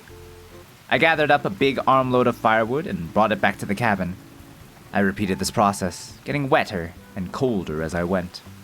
On my last trip to the woodshed, it occurred to me that I would never have bothered with this much effort if it were only myself in the cabin. I would have made do with a few logs already inside, wrapped myself in blankets, and if it came to it, suffered the cold. But Mallory deserved better than that. After bringing all the wood inside, I laid out on a towel beside the fireplace. I always inspected the logs for bugs. I laid it out on a towel beside the fireplace. I always inspected the logs for bugs. I didn't want anything creepy hitching a ride inside my home. Once that task was done, I arranged a couple of logs along with some kindling and got a little fire going in the fireplace. I sat there for a few minutes, stoking the flames while the wood hissed and popped. Soon, the whole living room was toasty. Mallory appeared at my side and sat down. She leaned towards the fire, its orange glow warming her face. Caught myself staring at her and slapped my hands against my thighs. Well, I better make use of this time and get some work done on my computer. Doesn't that use up the electricity? The computer only draws around 250 watts. A couple of hours won't make much of a difference. Mallory stayed by the fire while I went to my desk and booted up my computer. The sound of the drizzling rain outside and the crackling fire in the fireplace soothed me as I settled into my chair. I could live like this forever, I thought. The peaceful atmosphere was interrupted by an annoying cascade of chimes from my email. I took a peek at my inbox and saw more spam. Of course. Oh. Read the spam. Maybe it'll be entertaining. I opened up the first of the sketchy forwards. Wow! More new cures for the virus discovered. This says, miraculous cure found. Dihydrogen monoxide combined with pink sodium chloride will save your life. Click here now to learn. Yeah, no, that link is definitely staying blue. And this other one has more emojis than actual words. Mallory. You never know. One of those headlines might turn out to be true someday. Oh, Mallory, you're such an optimist. I rolled my eyes playfully. Without thinking about it more than that, I deleted both of the emails. Then I spent a few minutes checking some websites that were part of my daily routine. Sites for tech news, world news, weather. A random ad for amazing delivery services reminded me about that first aid kit I needed to replace. I decided I might as well grab some painkillers too, since there had only been a handful left in the bottle when Mallory had asked for one for her leg. She seemed much better now, but still, it was good to have things like that on hand. You never knew when a headache might strike or a joint might get sprained. I ordered the new first aid kit and the aspirin, and then something else caught my eye. It was a type of ad I'd never usually get, and certainly never pay mind to, but for some reason, I did this time. It was just a basic advertisement peddling some chintzy jewelry, but something compelled me to take a closer look. After clicking through, I was presented with an image of a stunning silver ring in the shape of a bow. The color and the sparkle immediately reminded me of Mallory. I wanted to buy it. For her. The next thing I knew, the order had been placed and the message appeared, letting me know that all 3 of my purchased items would be arriving via drone drop within the next few days. The whole order plus delivery fees was ridiculously expensive, but what else was I going to spend my money on? I leaned back in my chair, a little bit in disbelief of myself. I looked over at Mallory sitting in the living room. She had that old basket of clothing set beside her, with a little pile of things neatly refolded beside it. Her head was bent low over some garment in her lap, her fingers working away. I realized that she was using a needle and thread, sewing up holes and fastening buttons back where they belonged. I forgot about the work I'd wanted to get done. I got up out of my seat and wandered over to look more closely at what she was doing. Are you mending my clothes? She brightened. Yes, those ones are already done, and these ones here are still in progress. I didn't even know you'd been working on this. Well, normally I work on it before I go to sleep or when I first wake up. I find it sort of meditative. You know, you don't have to do all these things for me. I like keeping busy, and I like being helpful. Really, you've been so generous and kind taking me in like this. I just want to do everything I can to help you. She kept working while she talked. So sweet and matter of fact. I smiled and suddenly I really didn't want to bother with work. I just wanted to hang out with her. You know, I don't think I'm in the right headspace for work today. Luckily, I don't have any looming deadlines, so maybe I'll take today off. We could just sit and enjoy the fire together. Maybe we could play a board game? Mallory looked at me in surprise. Oh, I love games. What did you have in mind? I searched my memory. What 2-player games did I have kicking around? Most of the board games left in the cabin were more than a decade old. They were the ones I used to play with my family when we vacationed here, and many of them were probably missing a card or pieces.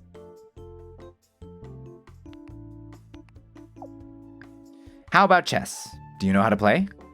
Surely the chess set on the games shelf would still be intact, and those old pieces would be thrilled to get some use after all these years. Chess? Yes. I used to play with my sister sometimes.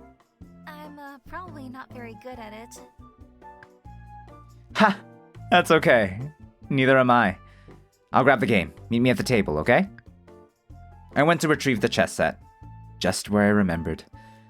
I unearthed the box and was dusting it off with my sleeve when I heard Mallory make a little noise. Oh, I turned to check on her. She was still sitting on the floor beside the fireplace, mended clothing strewn about. What's wrong? She raised her hand to her lips and began biting her nail. I can't get up. My leg's fallen asleep. Yeah, when you sit Seiza style like that, that's bound to happen. But I know that feeling.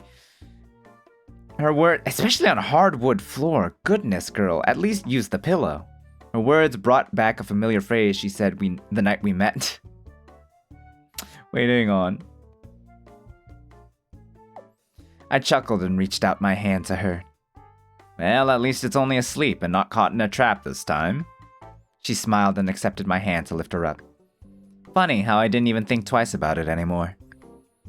White or black?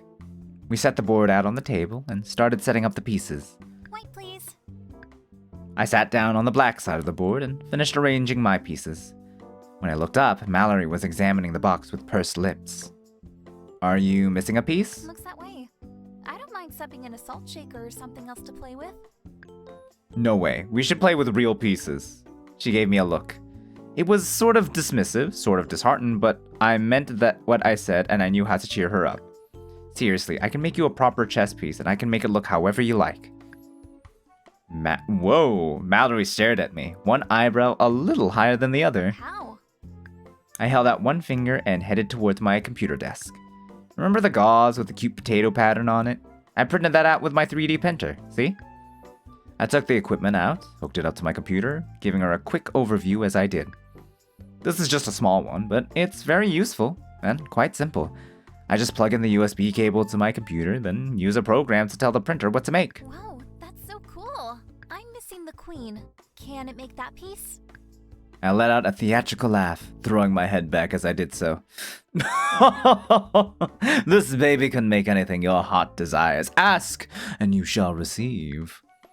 She cradled her chin while she thought. I desire a cat. A cat queen? Alright, that works. Can I watch? The enthusiasm she showed left no room for arguments. I loaded up my software to search for cat and picked out a cute figurine. I set it up to print and let Mallory press the very last OK button to get the process started. Several indicator lights on the 3D printer flashed as she got to work. It started to hum and whir. It's like something out of science fiction. Mallory tilted her head to get a better look at the printer. She stood up to lean over and watch the cat being formed from above. The angle exposed her cleavage and bra. I tried not to look, unsure if she was aware of what her positioning was putting on display. I'd rather assume it was a mistake and not take advantage of it, no matter how attractive the sight was. We were both quiet while we waited. Level after level, the cat queen built upon itself, and about 4 minutes later, we had our replacement chess piece. I removed the piece from the printer, handed it to Mallory, and watched her expression turn from amazement to joy. It's perfect. And it wasn't the only thing. We sat down to play. The conversation came so easily. We shared what we knew about chess, how we'd each learned to play, and how the game itself dated back to the 15th century and how these days, most people played it online. We talked about Deep Blue, the first computer to beat a world chess champion, and then the conversation turned to other random things. Things that made us laugh, little anecdotes from childhood, questions we had about the universe. It turned into one of those days where the time just passes you by. Impossible to notice. Until Mallory sat up straight while I was contemplating my options, pointing urgently. Hey, look! There! The clouds are breaking. Nuh-uh, I'm not falling for that. You just want me to turn my back so you can move the pieces around. You trickster, you. I tisked at her, shaking my head, and she laughed. No, seriously. Look, the sun is shining over there. Can we go outside to look at it? I twisted in my seat.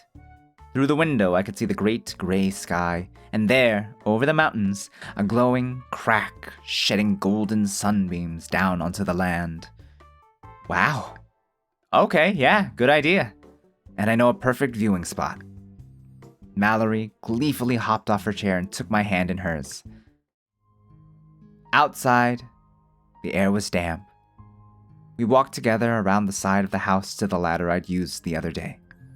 I climbed up first, then turned to help Mallory up the last rung and over the edge of the roof. Her hands felt so little and fragile in mine. Watch your step. It's still wet and might be slippery. Luckily, the ridges help give traction. We stood side by side, and out of an abundance of caution, and only an abundance of caution, I held her. The sun was on its way down, and I could tell the sunset was going to be incredible. What do you think? Pretty good spot to watch the sunset. Mallory took a few steps forward, leaving my hands empty. I shoved them into my pockets. For a moment, everything was quiet. I scanned the world around me and saw gray clouds streaking downward in the distance. Trees in heavy shadow with their tips lit up by the sinking sun. The ruins of the city nestled in the thriving landscape. And her. She let out a long, careful sigh, turning slightly to look back in my direction. It's the most beautiful thing I've ever seen. A cool wind blew past, catching her shining platinum hair and sending a few strands dancing around her head. There was something mournful in her tone, and it made my heart ache. Thank you, from the bottom of my heart, for showing me all of this. I stared at her, wondering why she sounded so sad, yet also understanding that her sadness was the same as mine. God, she was beautiful. I stared, and didn't know how I'd lived so long without her. Something changed up there on the roof. I came back to myself when a strong, cold gust rushed past me, and I realized the sun had dipped beneath the horizon. I'd spent the whole time watching Mallory instead of watching the sunset. It's already over? It happened so quick. Yeah, it did. Mallory had her arms wrapped around herself. I saw goosebumps on her legs, a little shivering in her shoulders. I don't know about you, but I'm freezing. Shall we go back in? I never paid attention before. I never cared. She was so sad. I wanted to make it stop for her, but I didn't know how. Maybe the most beautiful things are beautiful because they're fleeting. You have to appreciate them while they're there. But hey, there'll be another sunset tomorrow. It was getting dark now. I felt a few raindrops, and the air felt heavy and sharp. And hey, Noodle! Thank you for the raid! Oh my god, hello, Raiders. How was Subnautica, dude? Give me a second here. Let me get the thing taken care of. Hi, Raiders. Hello. Welcome to the stream. How you guys doing? How's everything? How was the Subnautica? Were you able to do good? I was able to catch a little bit of the stream as I was eating, but that's neither here nor there. Hello, Raiders. Nice to meet you. If you don't know me, allow me to introduce myself. My name is CalRev. I'm the little mimic PNG tuber in the bottom right-hand corner. Owner, operator, and proprietor of CalRev's The Chest of the Best, the adventurer's best friend, where you can get. Hold on, why am I forgetting my spiel? Owner, operator, and proprietor of CalRev's The Chest of the Best, the adventurer's best friend, where you can get everything you want for just your top half off. I just have to say it quickly. It's one of those things that it's just like muscle memory at this point, that if I think about it, I lose track. But yeah, hello. So much water in Subnautica. I lost 2 submarines and got lost. Is it bad that I want to see that? And also, I kind of want to see you play Barrow Trauma, because that's an even worse experience than Subnautica, if I'm being completely honest with you. But hey, I'm sure you were able to get a W somewhere in there. My first time here. What is this game about? This game is Cabin Fever, and Cabin Fever is about living through the pandemic, which I kind of sort of knew about, but like, yeah. But that's kind of sort of like to the side. It's a little romantic tale. Romantic? Yes, romantic tale about a man or woman, depending on how you decide their voices. In this case, man, because it is me. Living off the grid in the cabin when all of a sudden a mysterious platinum blonde appears. Appeared on his property, having been trapped in one of his bear traps, which are definitely illegal and inhumane, but they were there, and their relationship slowly blooming between them as they live out their lives together, their days together. Although we still know nothing about her, her past remains shrouded in mystery. I've played Barrel Trauma before, only monsters I saw were the other crewmates, NPCs, or player characters alike. You really gotta have a team that you can trust when you play Barrel Trauma. I've yet to find one myself, though. But yes, Raiders, basically, we are doing a little bit of a nice, chill, romantic reading here. So, yeah, that's what's going on here. If he literally caught himself a girlfriend, he didn't catch himself a girlfriend. They're not a thing yet? Question mark. I'm kind of scared where the story's gonna end up going. It's not one of those, like, cosmic horror things by any means. It's very grounded. But I have to wonder if it's going to go into a tragic ending, and I really hope it doesn't. But anyways, yes, Raiders, thank you for raiding. If you have to step away, get some rest, get some sleep, food, hydrate, all of the things you need to decompress and get back to 100%, by all means, do not hesitate to do so. There is no worries there. Thank you for the raid, and thank you for supporting Noodle and his Subnautica adventures and Subnautica misadventures. But yeah. Such is the way it be here. It was getting dark now. I felt a few raindrops, and the air felt heavy and sharp. It's starting to rain again. Come on, let's go in. Mallory turned slowly, nodding, not looking me in the eye. I do need rest. Sorry to raid and run, but have a good stream. All good, no worries, dude. Take care of yourself, alright? That's the important thing, alright? But thank you again for the raid, and rest well. Have a good night. I'm surprised you're still streaming. I can't stop. I want to spend my every waking and sleeping moment with her. Wait, hold on. No, hold on. That has implications. Don't take that in an odd way. Also, good morning, good afternoon, good evening. I don't know when did you give me your energy? If only. But this 10 a.m. Good morning. Good morning. Good morning. Stood by the ladder. I hope that you were able to get a good nap in there. I'll say so, Rev. I am say so. Relax. After you. Her head was bowed and she moved so tentatively, but I couldn't tell whether it was because she was sad or because she was nervous. Why is this so... Turned slowly, not looking at me in the eye. Her head was bowed. She moved so tentatively, but I couldn't tell whether it was because she was so sad or because she was nervous. Should I help her off the roof, or should I, like, give her some space? Good nap. Still might need something more, though. Understandable. You always need the extra 5 minutes, that's for sure. Help her off the roof.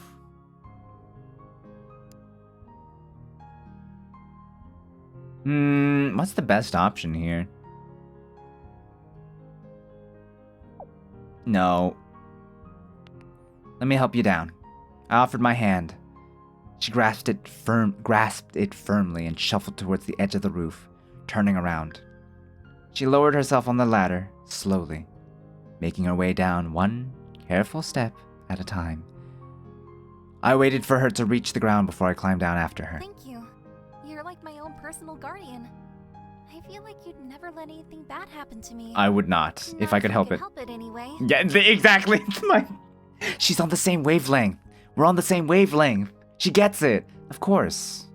Care about your well-being. She smiled at me, and we carefully made our way back inside the house. The fire had burned low, but the inside of the cabin was warm and inviting. I felt a strange sense of calm. It's so nice in here. I didn't realize how cold I was. I nodded, resisting the urge to remind her about the jacket I'd offered every time we went through the door. I could tell she wasn't in the mood for me to poke fun at her. It was getting late. My stomach ached for something to eat, and I was sure she needed something too. How about I heat up something for the freezer, and while we're waiting, we can have tea. It's my turn to make it this time. That sounds nice. She settled herself by the fire, gazing into the glowing embers. She seemed a million miles away. I made my way over to the kitchen and filled up the kettle, took out a container of stew and began the process of thawing it on the stove. I searched through my pantry for a particular jar of loose-leaf tea, something I wanted her to try, and waited for the water to boil. When the tea was made, I poured Mallory's into a tacky cat mug my mother had bought at a yard sale once upon a time. I was glad to see Mallory's eyes light up when I handed her the mug. Oh my, this is the cutest. I thought you might like it.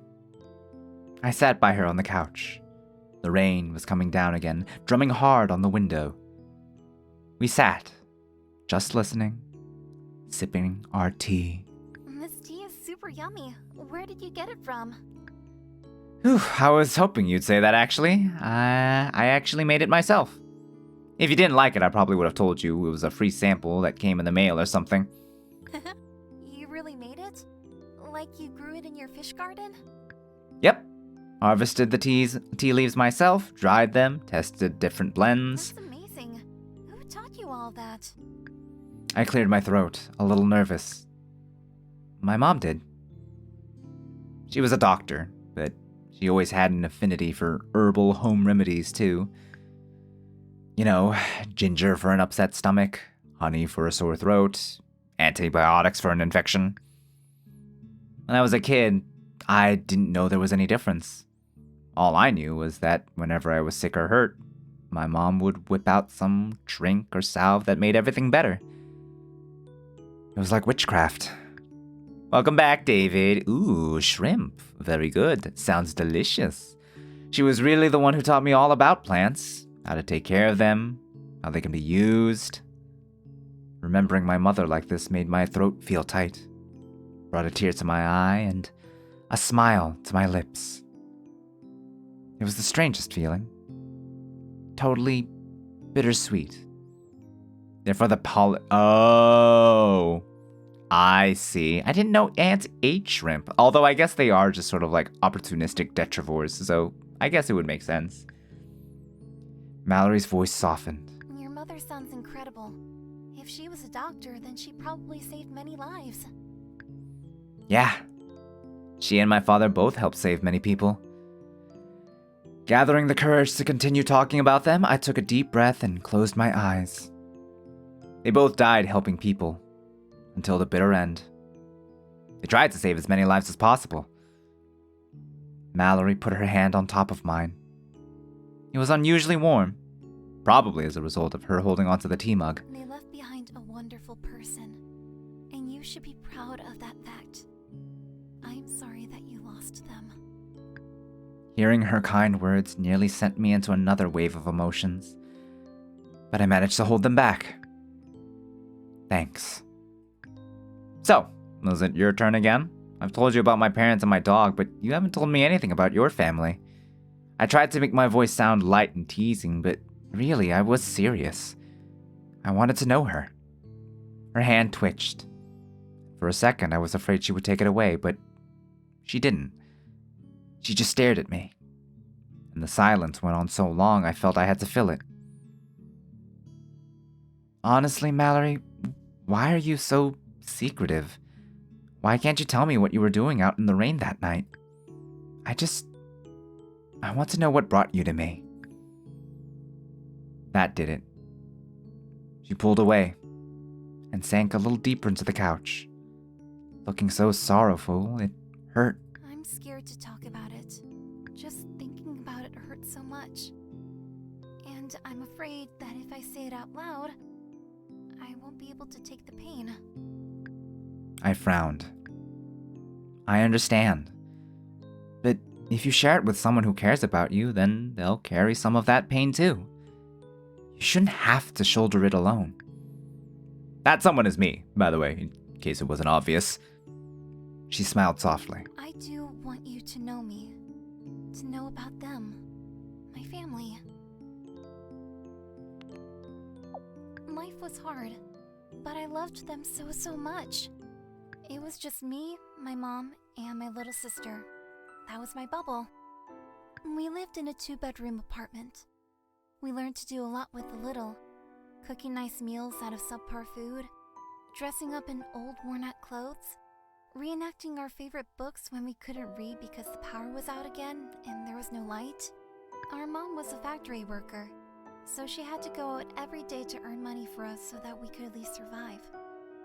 When she started showing symptoms, Oh, fuck. we sent her home.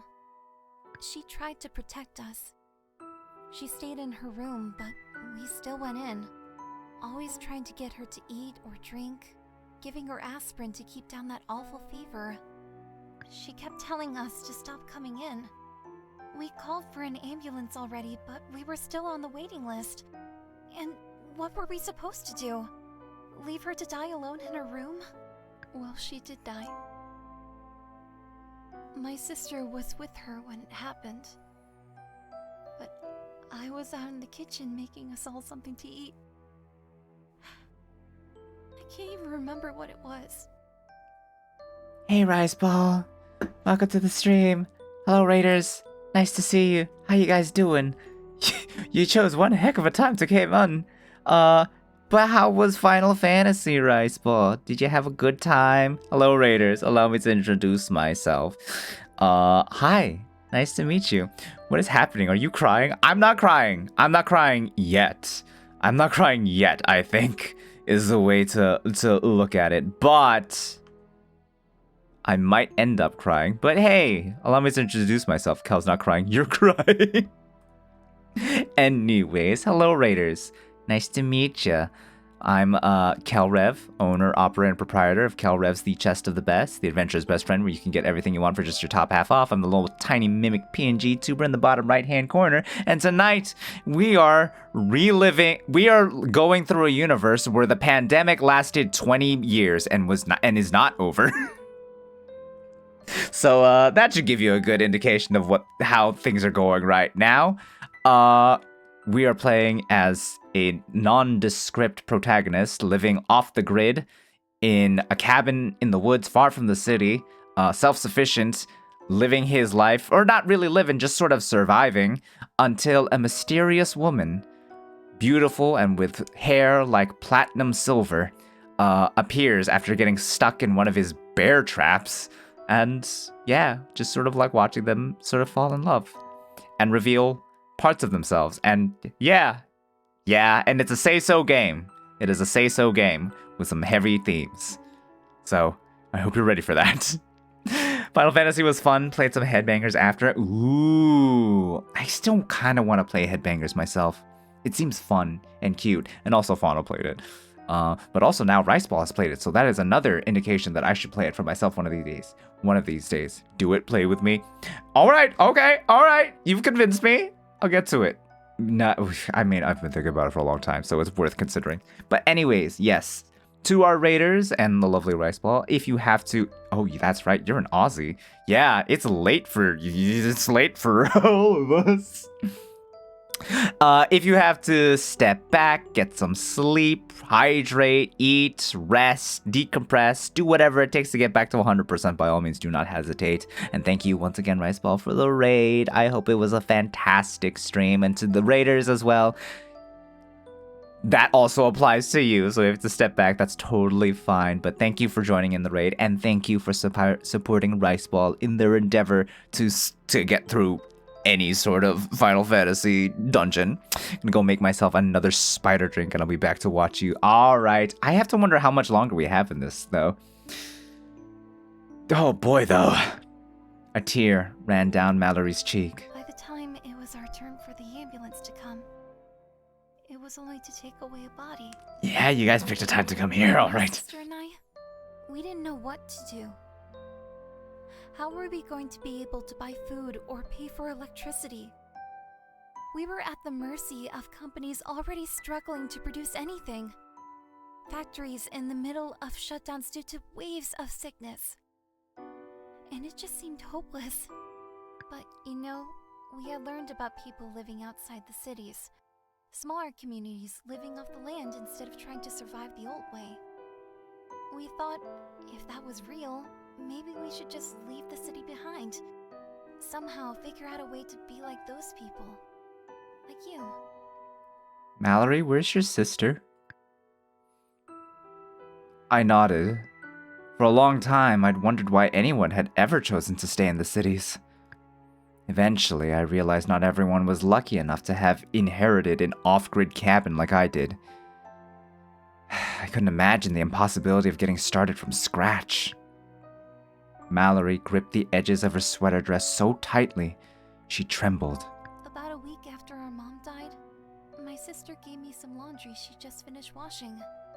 She asked me to hang it out on the balcony to dry. And while I did that, she locked me outside. I thought it was a prank at first, but she wouldn't let me in, and I got upset. I was banging on the door, yelling at her through the glass to open up. She told me she couldn't because she was sick. She'd started developing symptoms the night before, and she struggled with it all night and all morning, and finally, I begged her to open the door. She refused.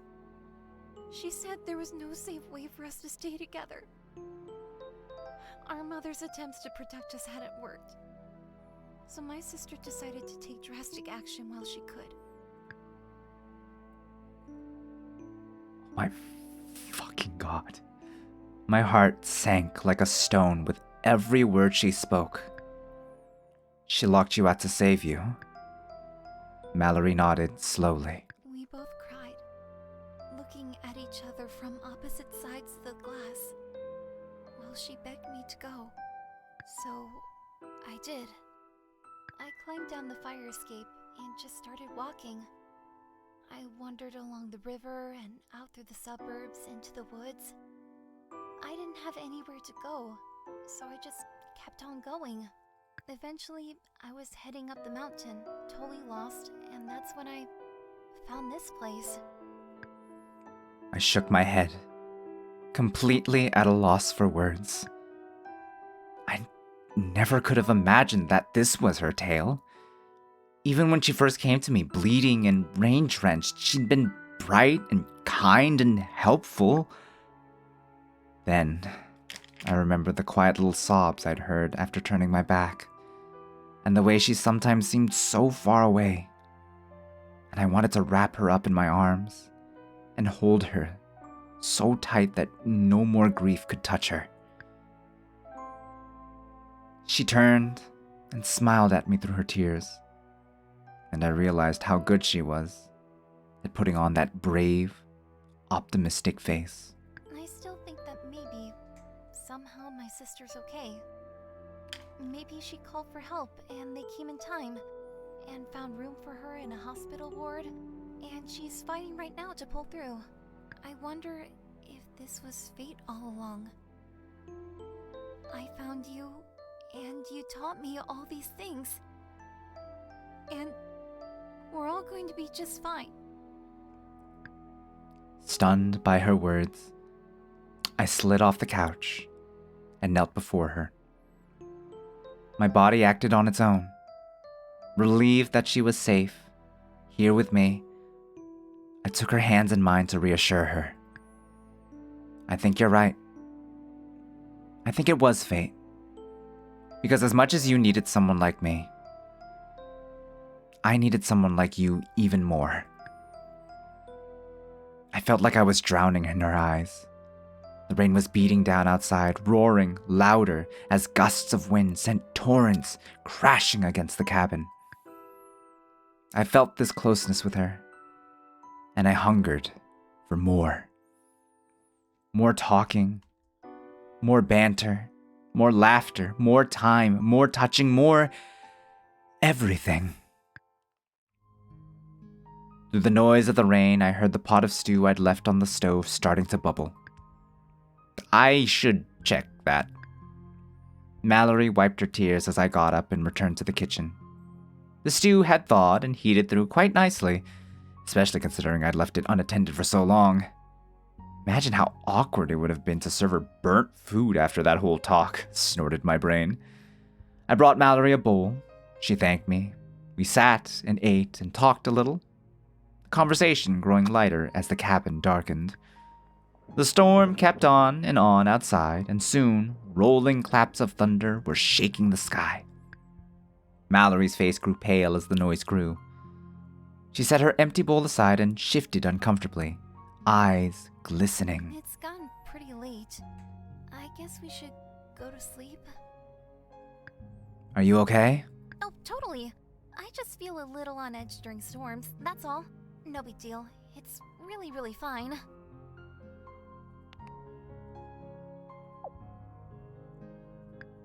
Okay, well, there's the crank flashlight on the desk over by the door. If you feel like you need some backup light, and, I'm just upstairs. Good night, Mallory.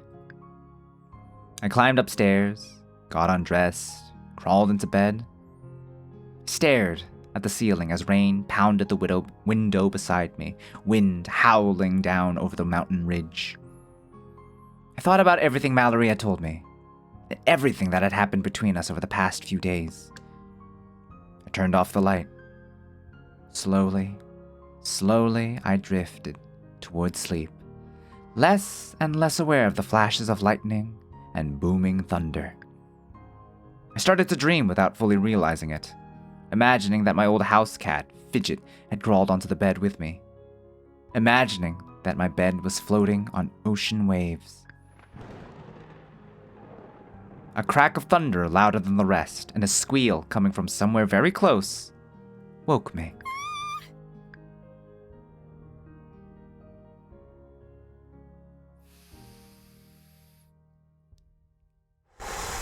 Breathe, Cal, breathe. Say so. Composure, relax. It's alright. It's more than alright. Mallory peered at me from beneath my own blankets. You good? I'm good. Oh, man, I am good. For a moment, I thought it was a dream. But no. I could feel her there beside me, trembling. I'm sorry. I lied and I'm not fine. Don't like thunder. I just get so scared. I can't help it. The tremors in her voice were even worse than in her body. I'd suspected the storm had made her a little uneasy, but I had no idea she'd been fighting down this much terror. I sat up, reaching for her. My only instinct, to comfort and protect. That's when I remembered I was in my underwear. Maybe she wouldn't notice. It's okay. It's only noise. It'll be over soon. She nuzzled into me, sniffling. Her face was red.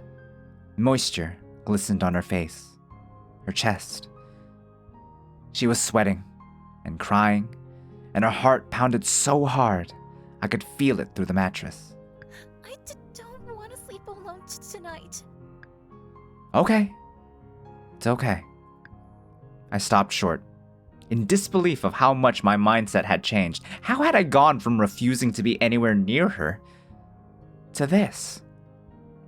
She was in my bed, and we were breathing each other's air, and I hadn't even checked her temperature. I want to stay with you. She whispered this, touching my hand, her eyes pleading with me. She was so beautiful. All I wanted to do in that moment was kiss her.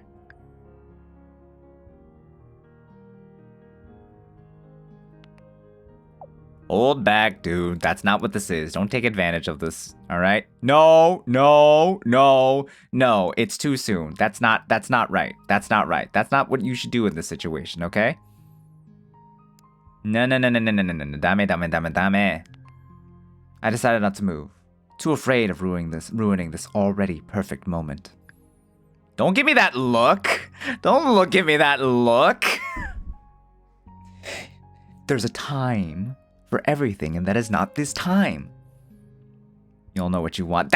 What I want doesn't matter, okay? What I want in this case doesn't matter. What matters is that she is comfortable, that she is safe, and that she feels safe. And that is not moving on. She had come to me for safety and comfort, and I wanted to give that to her. Of course you can stay. Get comfortable, okay?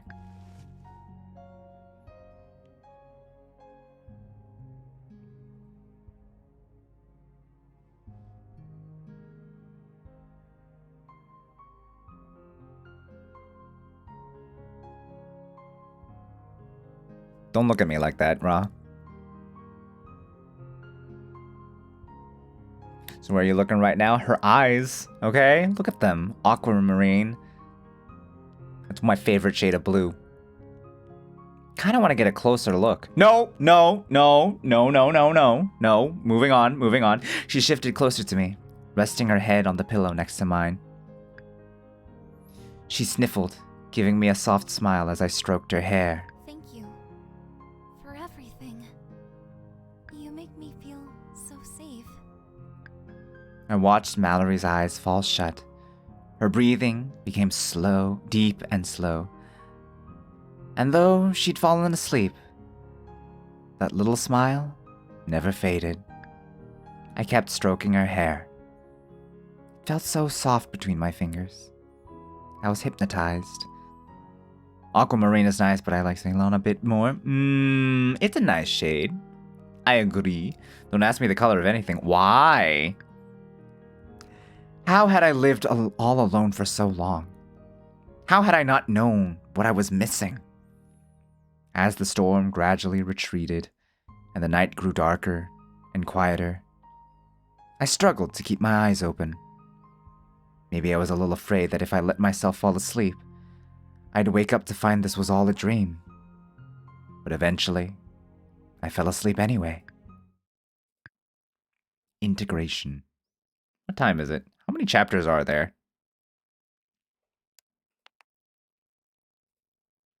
Yeah, we're gonna have to set it here, I think, because it is unfortunately actually quite late on my side. It is the midnight hour, almost the 1 o'clock hour, and I really should not be pushing that. So unfortunately, I think we're gonna have to go ahead and call it here. But yeah, this has been Cabin Fever. We will continue this, I think, next week? Yeah, next week, because... Or we could do this Thursday. Just because I already wrapped up Valhalla, so we can continue it on Thursday is what I'm thinking. Yeah, we'll continue it on Thursday. This is an amazing stream kill. Thank you. Thank you guys for joining me on this ride. I don't know how long this game is. I feel like we're like at a halfway point, or like a comfortable halfway point, but I have no gauge. And it's not like a lot of people are streaming this, so, you know, no idea. No idea. We'll put this off for Thursday. But thank you guys so much. Whatever you say. What do you mean, whatever I say? There's not a lot of people playing this. Literally, there's only like 26 followers for this game, for this category specifically. So that should give you a good indication of who's looking out for this. So no one's looking for this. Except apparently 27 people, myself included. But it has been a trip. And as I said, it's okay, Cal. We know once you hop off stream, you're gonna go choose the other option. No, I'm not doing anything. All right, you get to, if you want that, you find out yourself. I know Pepino playing a chill game. I kind of just sort of want to chill for the rest of the night here. We can send you guys about. I actually do have someone that I've been meaning to raid just because it's been a long time. I haven't seen them in ages. Are they still streaming? Please tell me they're still streaming.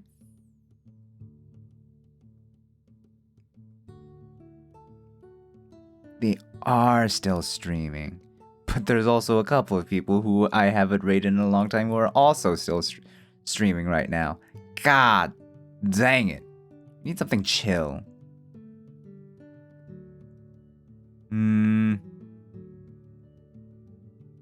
Well, this person is also doing a reading stream. It's just a little bit different. Let me see how far along they are in this little story. So let me see. Oh, no, they're gonna wrap up. Never mind. ちょっと待って. Yeah, they're probably gonna wrap up soon, I think. ならば. I have this dilemma every night. Well, whenever I stream, yeah, no. I feel like that's just like a common thing with just anyone, right? Just any streamer of just like, who do we raid? Should we raid anyone? And I'm just like, Let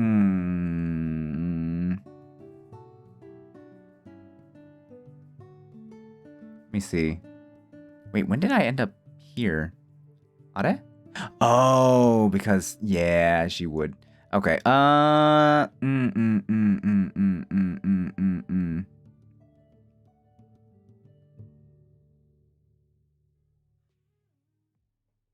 Nope. It's been a while since we've gone here. Yeah. Been a while. I also get scared of raiding people who have like 70k followers even though they're playing the same game. There is a considerable level of like intimidation, to be sure, on that front. And I'm just like,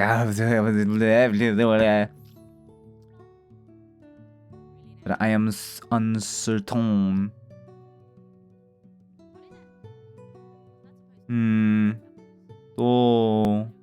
Oh my god, I didn't realize I've been like streaming for like 4 hours. But this was fun. I did enjoy reading it. You guys did give me some heartache in the beginning, but all in good fun. It was a good time. And honestly, I'm just sort of invested. I kind of want to see. I mean, obviously, there's going to be like. They will get together, right? Like, that's kind of just part and parcel. Part and parcel? Is that the saying? That doesn't sound like the saying. You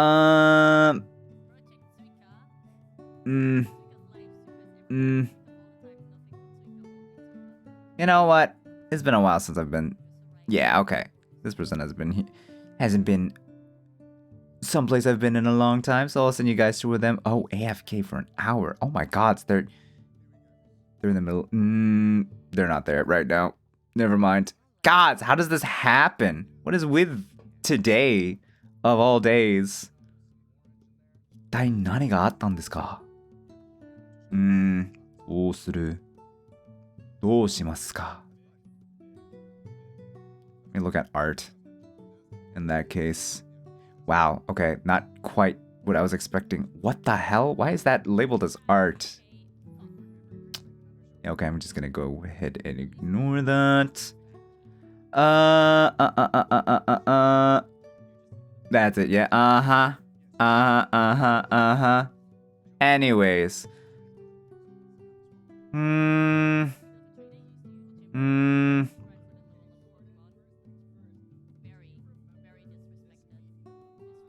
Curiouser and curiouser.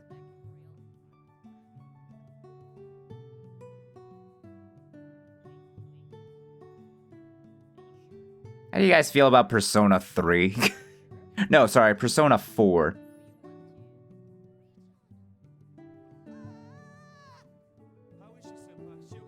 I feel a little comfortable with my favorite game. Is it? Sorry, got excited? Okay, gotcha. Well, we're going with Persona four this time around. It's been a while since I've rated this person, so we're gonna go with them. But anyways, I'm watching today's clip. I look forward to your future shoutouts. Oh gods, my concern. Anyways, I'll send you guys off. It's been a while since we rated this person, so behave. It is Persona 4. Give me a second here while I get that prepped. No stream tomorrow. Yeah, no stream tomorrow. Anything else I'm forgetting? Nothing else comes to mind.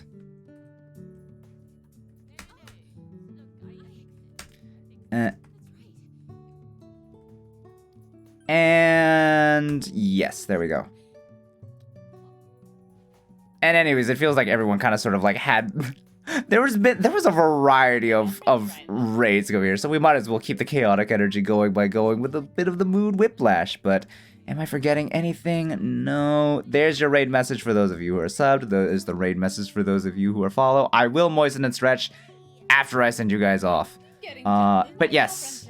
No, yeah, nothing planned for the next, yeah. So stream Thursday, again, no creative workshop on Friday. I feel like I'm forgetting something. If I am, I could always just put that into it. But once again, guys, thank you so much for popping in, hanging out, being you beautiful selves. Thank you to all of our raiders. Without further ado, yeah, with that being said, shop's closed. Get out of here. Bye, guys. Take care. See ya.